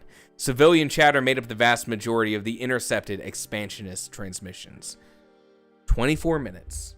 24 minutes and I'm free. The buzz of the comm center servers faded in and out of Jones's awareness. She rubbed her eyes and wished the deputies from the Coffee Corps would hurry up. She also wished, for the millionth time, that she had just stayed on Europa and finished her xenobiology degree. Maybe if Kono Sensei hadn't had such a huge stick up her ass, she would have... Flip. Did you create the call center rooster sound? Unfortunately, I did not. All right, so here's something I'm noticing, right? Just like what we saw in Korabi's story the other day, we are getting our narration through the lens of the character, which is a great way to connect in the personality and develop the relationship of the reader and this main character. Oh, geez. My dog's pacing around like they're going to throw up. Oh, brother. 1 second.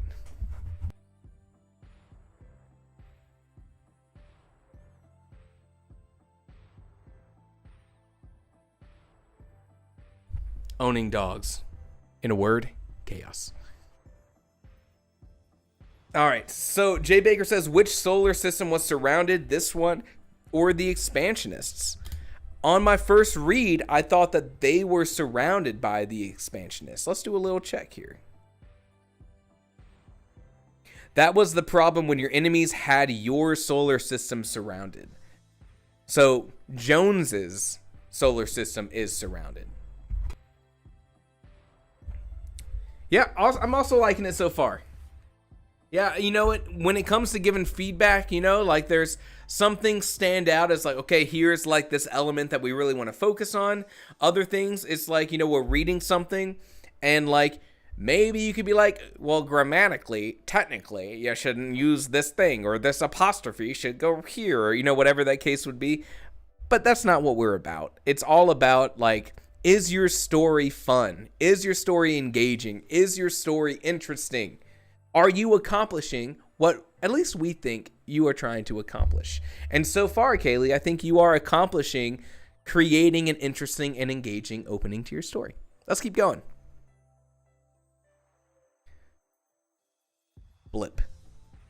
Another transmission appeared on the monitor alongside an error. Great. A corrupted file.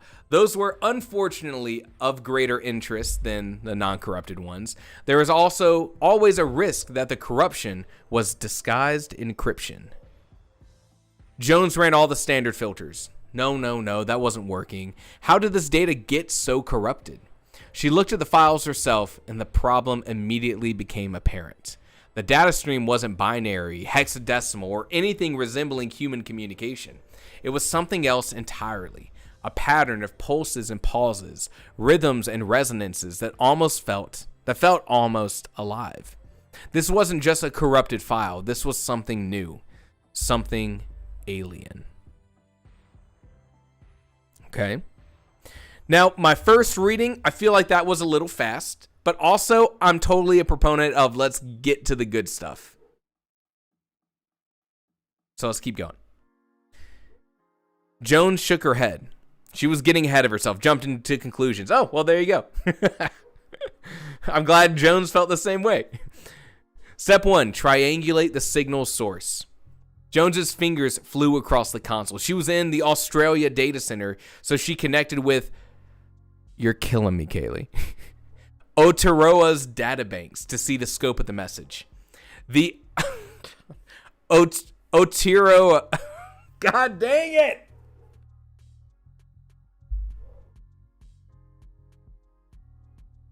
The Aotearoa's receivers had picked up the same transmission, coming from exactly the same direction.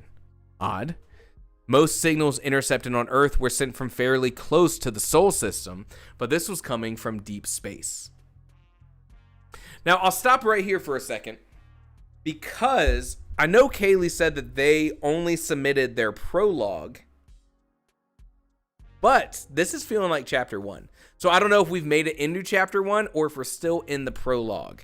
But like at this point, with what the information that we're getting, I would be okay if this story just started here and kept going and like this was chapter 1. So we'll see if it still has the prologue vibe towards the end of it. The E-I-E-I-O. Yeah. All right, let's keep going. Jones's heart skipped a beat. She cross-referenced the data with the Siberia servers. The angle of arrival was almost identical, but the slight shift was enough to calculate the signal's approximate distance. She ran the numbers, her stomach sinking as the results appeared on her screen. I like this because I feel like this was describing something that in the world is really technical, but intuitively, I kind of get what we're saying in the sense of, here's two places on the different side of the world. The delay between how they experienced whatever they received means that we can run a math equation. My brain's like, yeah, that makes sense. Keep going. You know, it's not like sometimes you have a science fiction thing and it's basically magic, how they get to the next thing, how they fix the problem, whatever technology that they're doing. I like how you explain this. The source was 374 light years away. Had to be a natural phenomenon. Jones connected with the Luna station to get a better pin on the source. Nothing. Stations on the moon hadn't picked up a thing. Jones frowned to herself. Odd. That meant the signal was directed at Earth. A beam rather than an omnidirectional radio signal indicated that it wasn't a natural phenomenon. Nobody sent signals that far.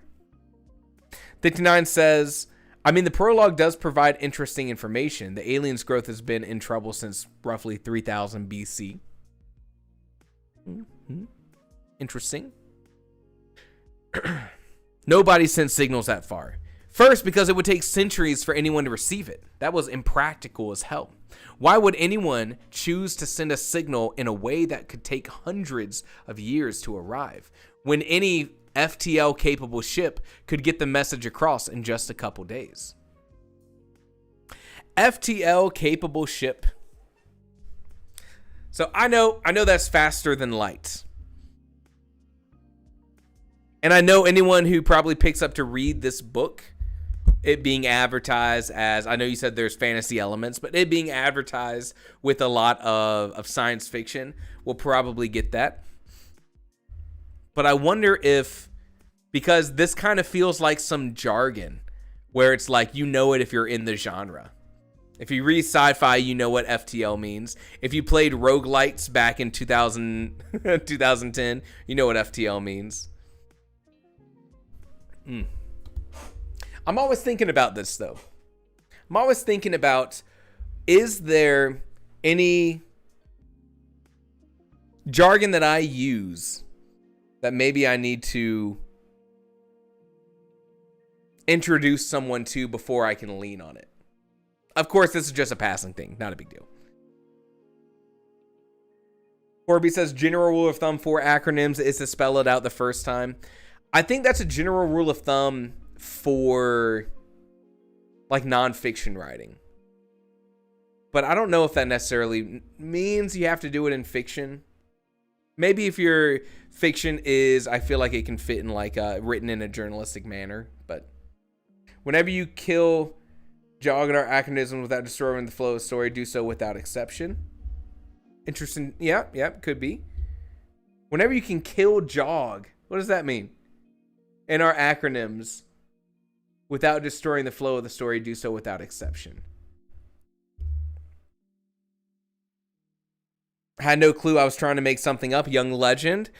Now, that's what I'm saying. Now, I don't think it needs to... I agree with Ferruccio. I don't think it needs to be spoon-fed. People can always look it up if they need to. Jargon. Gotcha, Justin. Gotcha. I agree. It doesn't need to be expanded on, but it's kind of an interesting thought of, like, I wonder... Like, science fiction is so tech-heavy. Are there things like that we take for granted as just, like, what's known in the genre versus what isn't? My words. Anyways, let's keep going. Second, the amount of calculations one would have to make in order to signal the right recipient was enormous. You'd have to work out the relative locations of celestial bodies far into the future, account for time dilation and such. Third, to send a signal that far without it dissipating into noise, you need a transmitter of unimaginable scale. Where am I at? I lost where I'm at. A dish the size of a planet, something even larger. Who would build such a thing and why? It defied all logic. What under the sun was Jones working with here? Nothing under my sun, that's for sure. Got him. Nothing under my sun. Not hashtag not my son.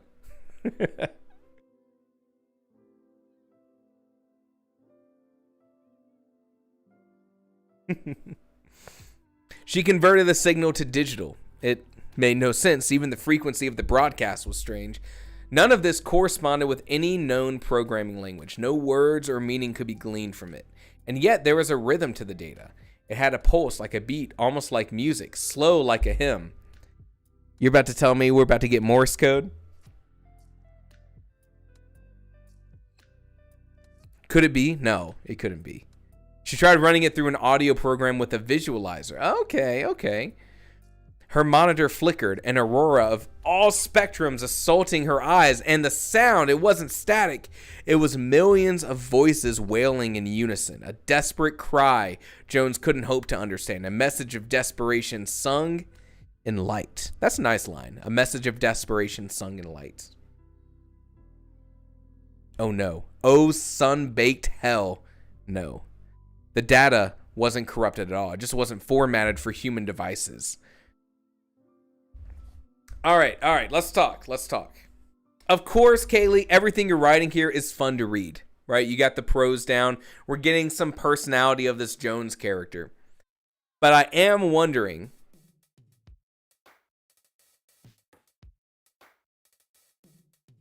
if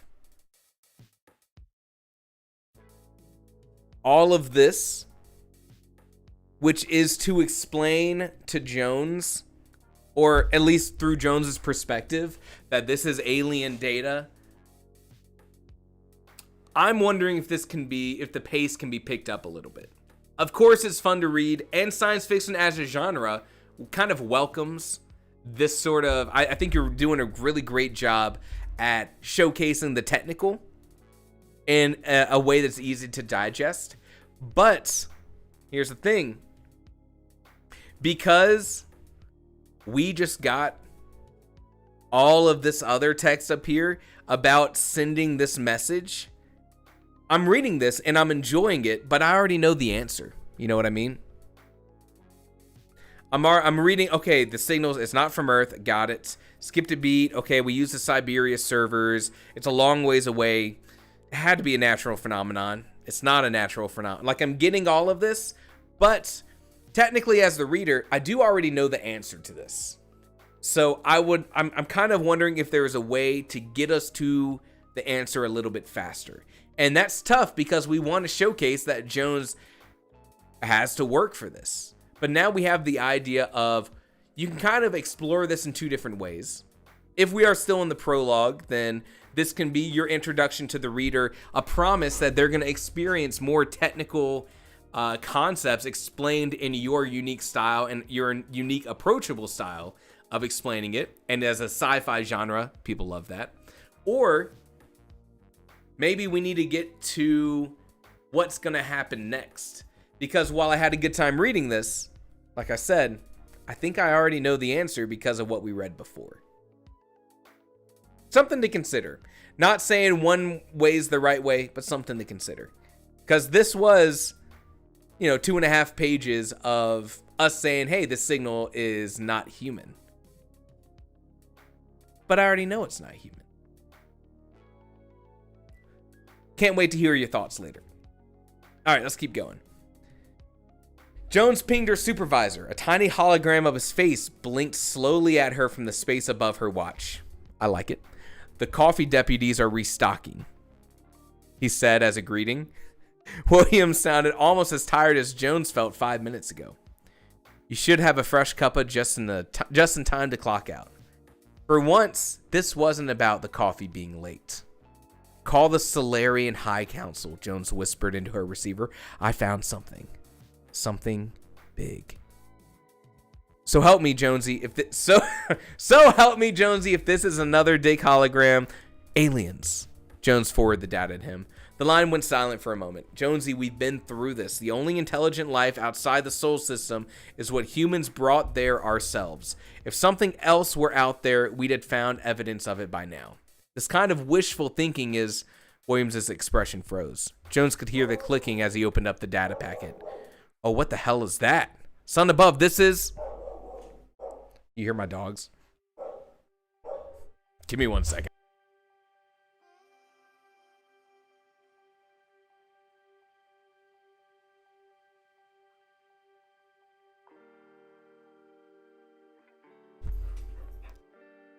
What the hell is that? Sun above, this is... I think it's a distress signal. Jones cleared her throat. You'll have to raise my security clearance, sir.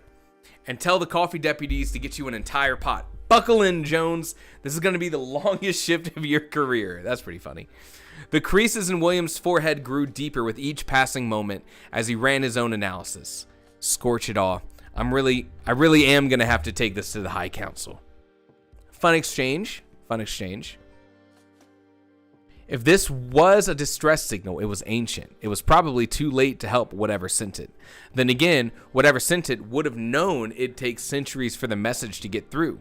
So it couldn't be that urgent. So what if this was a warning? Jones's watch beeped out a high blood pressure warning. She ignored it. This changes everything, does it? Only if the council lets word get out. They'll probably keep this quiet to avoid a panic. Son, the signal's coming from so close. 300 light years away is close? I also thought that. Glad to see me and Jones on the same wavelength. Jones bit her lip. Technically, it was just 2 days of FTL travel away. That meant whatever sent the signal was right in the expansionists' metaphorical backyard. And yet, the message was sent to Earth, not one of the closer expansionist colonies. If this were a distress signal, it made no sense for it to be directed at the Solarians, who would take so much longer to respond, unless the aliens started preparing to send the signal before humanity left the Sol system.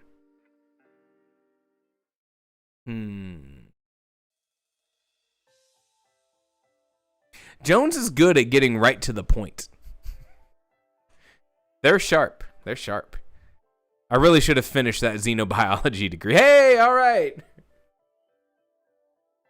All right, so now this is interesting, right? So Kaylee's prologue, this really was all prologue. Kaylee, your Jones character and your prose from Jones felt so at home and so right. I was ready to read a whole book just like that. But knowing your blurb that you shared, which has so much more, and is such a different story, which I assume is about what comes after all this, sending a ship out, ship crashes, here's all the action and the tough stuff, makes me excited to experience your personality-driven prose with other characters as well. And if you can bring that same level of polish and personality in your prose with these other characters, then that's going to be a really fun thing to read. Because that's definitely one of your strong suits here. This was a good... Man, you know, it's hard not having the first chapter to then put the prologue also into perspective, which I know you said, like, oh, I submitted the prologue, but, like, could I also have submitted the first chapter too? It sounds to me like you might have captured some attention with some of the other people in the chat. So if you do end up wanting to share your first chapter in the Discord, of course, the story workshop is a great place to say it. I think I ended up liking Jones as a character, which is interesting because we really didn't spend a ton of time with them. You know what I mean? But because that personality was so present, it was easy to like Jones. I'm trying to see what else in here. I like our closing. I should have finished that xenobiology degree. You guys. I do feel a lot of what we got from Jones was coming to the conclusion that this signal was from not Earth, right? Was from an alien perspective. And while the character was good, I want to know what are the other important details that we needed a whole prologue for that are present here that weren't going to be present in the first chapter, or that change how we consider the story in these other next chapters, you know? Sounds like everyone knows a Jones in their own life. We all have that Jones in our life, just waiting to get off shift. Yeah, prose was super great here. I'm interested to see where you continue to take the story. While this was a fun read, I still am sitting here wondering if there is a way we can more quickly get to the necessary stuff. And that may just be me. So take that as you will. I could definitely be the outlier there. Because when I think in a meta sense, what was the purpose of the prologues? I got a ton out of that first part of the prologue with this hive mind being that I have no idea who they are, but I'm introduced to them and I want to learn more, and I know they're going to be important to the story, and they were reaching back out to Earth for the gardener, for all this stuff. When I do switch over to Jones, while I enjoy doing that reading, because Jones's personality is so present, I'm kind of still getting a lot of the same information. Now, what I do get, for sure, is the current political setup of, like, we have the Solarians and the Expansionists. The Expansionists have surrounded the Solarians. I do get that from the prologue. I'd have to imagine that we are also going to get that information in the story, though. Meaning that the prologue isn't that required reading to get more out of that context. Now, I may be wrong, and you can definitely correct me when you come back. What else does this prologue do that I think is beneficial? I get an understanding of the type of technology we're working with. It's like science fiction. It is fairly hard science fiction, but we're not introducing absolutely absurd technology yet. Yes, faster than light ships, that's sci-fi. But it's not like we're not introducing phaser beams and we're not introducing teleportation like you get from like a Star Trek. So in my head, my current understanding of the world is like a certain level of science fiction, you know? Let's see, what else? What else?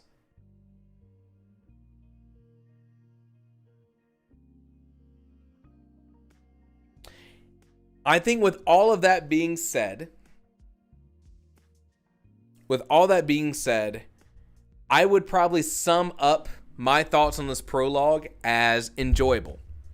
And if you just want to say, I want to put this prologue in here because it's fun to read and people need to see that they're about to start reading more of my work and I'm going to make a promise to them that it's going to be fun to read with great prose, then put it in there. If you're saying that this prologue needs to exist because it's critical to the story or it sets up something different in the future or it pays off at a later date, I don't yet see that from Jones's side. But of course, I'm only looking at the prologue, not any of the other stuff. I think you could...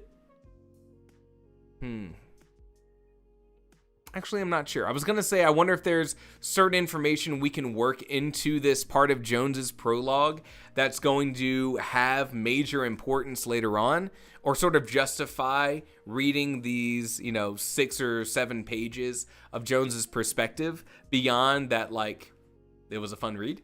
But nothing to me stands out right away as like, this is what justified the necessity of Jones's POV.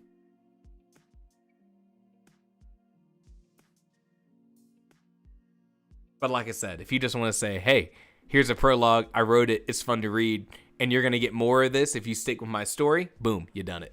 You can put that in there. Are there any last questions, concerns, feedback, critique that you would like to give to Kaylee before we allow Kaylee to come back in the chat and grace us with all of their own answers, comments, questions? What do you think? What are your thoughts?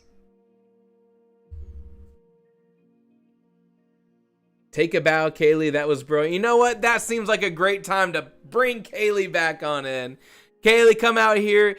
Tell us that you're here. You're still listening to us chattering on about how much we loved your prose and your prologue. You are allowed. You are released. Release the Kayleys.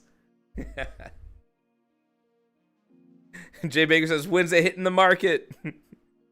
No, Chicky, no. Kaylee is alive and well, thriving in the hive mind. Kaylee is Zerda. Zuder. There's a damn. If anything, Kaylee, I think your hive mind names need more vowels in them. That would make my life a lot easier.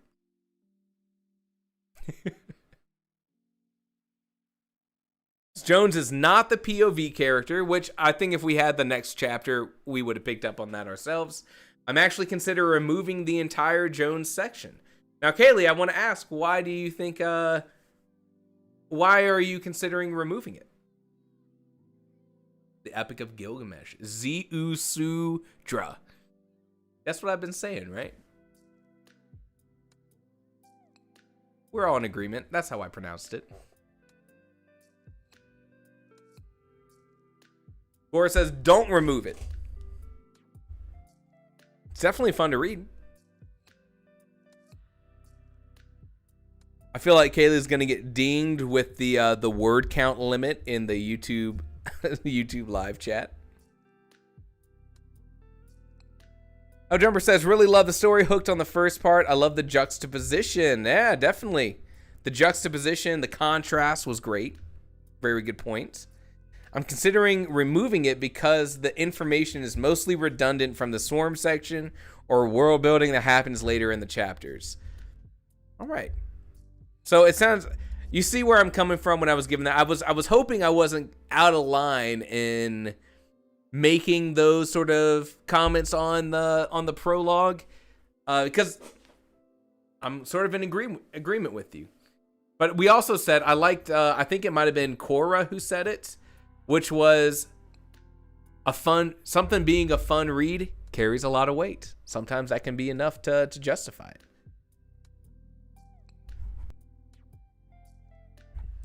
It sounds like it's going to be a tough decision, you know?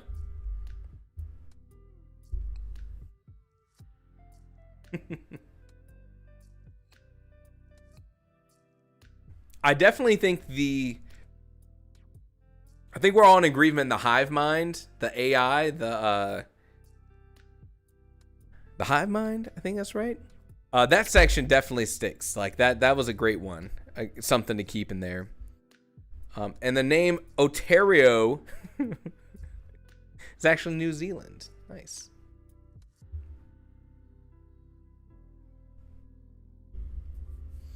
So there's some discussion. I think my current thoughts is that you could use Jones's section of the prologue as the promise to the reader, which is, here is the kind of writing style I have. Here's what you're going to experience in my story. If you liked this, you're going to like the next 300 pages. But I also think that the information in the prologue for Jones's prologue is not important enough to necessitate it being there by itself. So I think that's a decision that you will choose to make for sure. Justin says, the prologue reminds me heavily of the prologue from the Troy Rising series. That sounds familiar. Definitely haven't read it, but I feel like I've heard about it.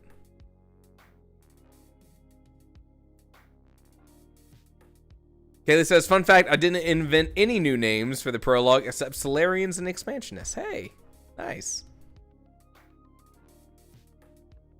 And we do not see Jones again after this, except for a mention that she's not showing up. It's a tough one. It's a tough one. I think, Kaylee, I'd encourage you. Oh, here's a good question for you, Kaylee. How far are you into the story? And how long do you currently think it's going to be projected for? How many words?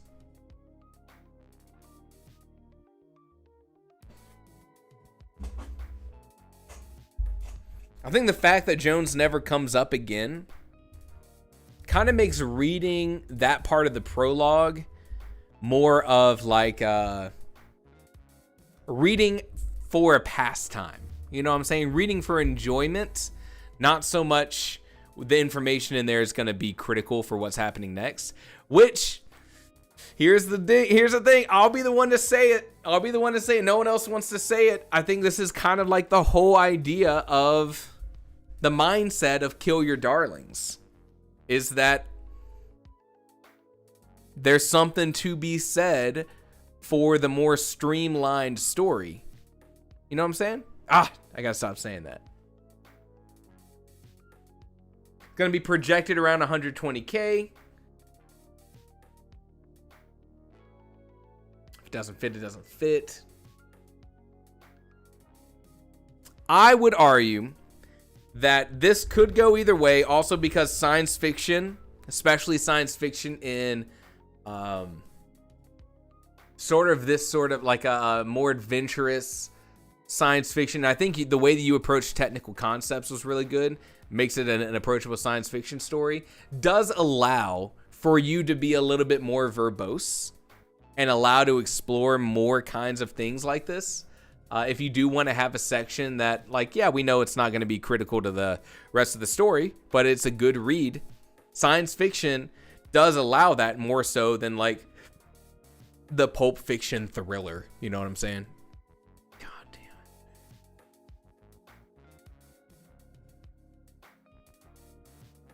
You got a tough choice to make, Kaylee. Tough choice to make.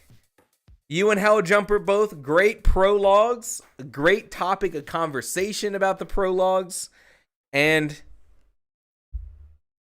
I'm going to pivot from prologues to pro dogs because I need to go feed the dogs.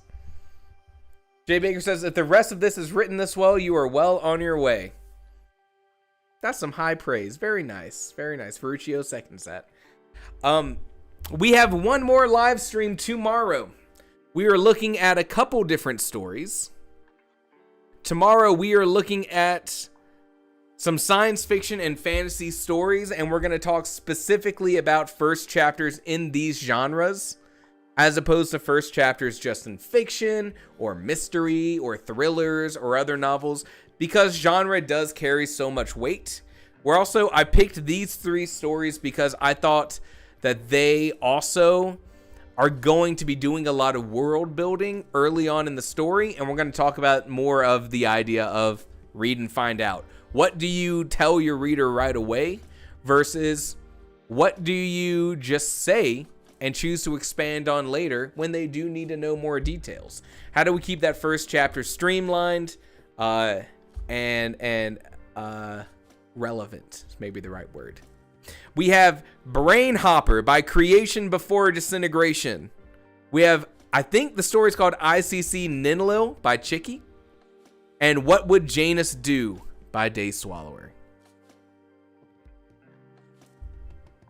Kaylee says, oh yes, and the other things I've submitted for the challenges were set on the same world, so you've kind of gotten some spoilers, Carson. I won't spoil it for anyone else. Jay Baker says, wasn't lying, if this was available in Kindle Unlimited, I'd be checking it out and downloading it before the stream was over. That is great praise. Jay Baker, you're so nice. So nice. Cora says, both of you have compelling stories going on for sure. I am very much would love to see the what's going to happen next with Adonis.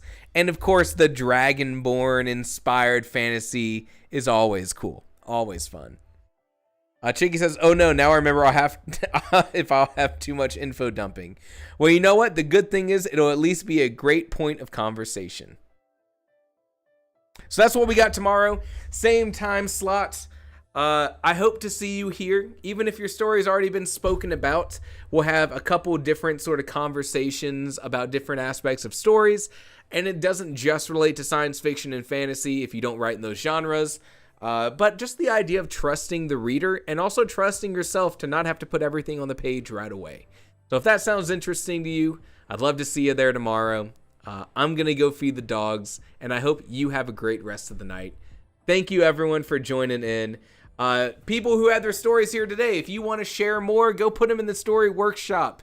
If you have a next chapter, or if you want to get more people involved in just seeing what happens in your story, maybe there's someone here that also wants to be involved as well. It is a great community to be a part of because we have people who like that. Thank you, everyone. Have a great rest of the night. Excited for tomorrow. I'll see you then.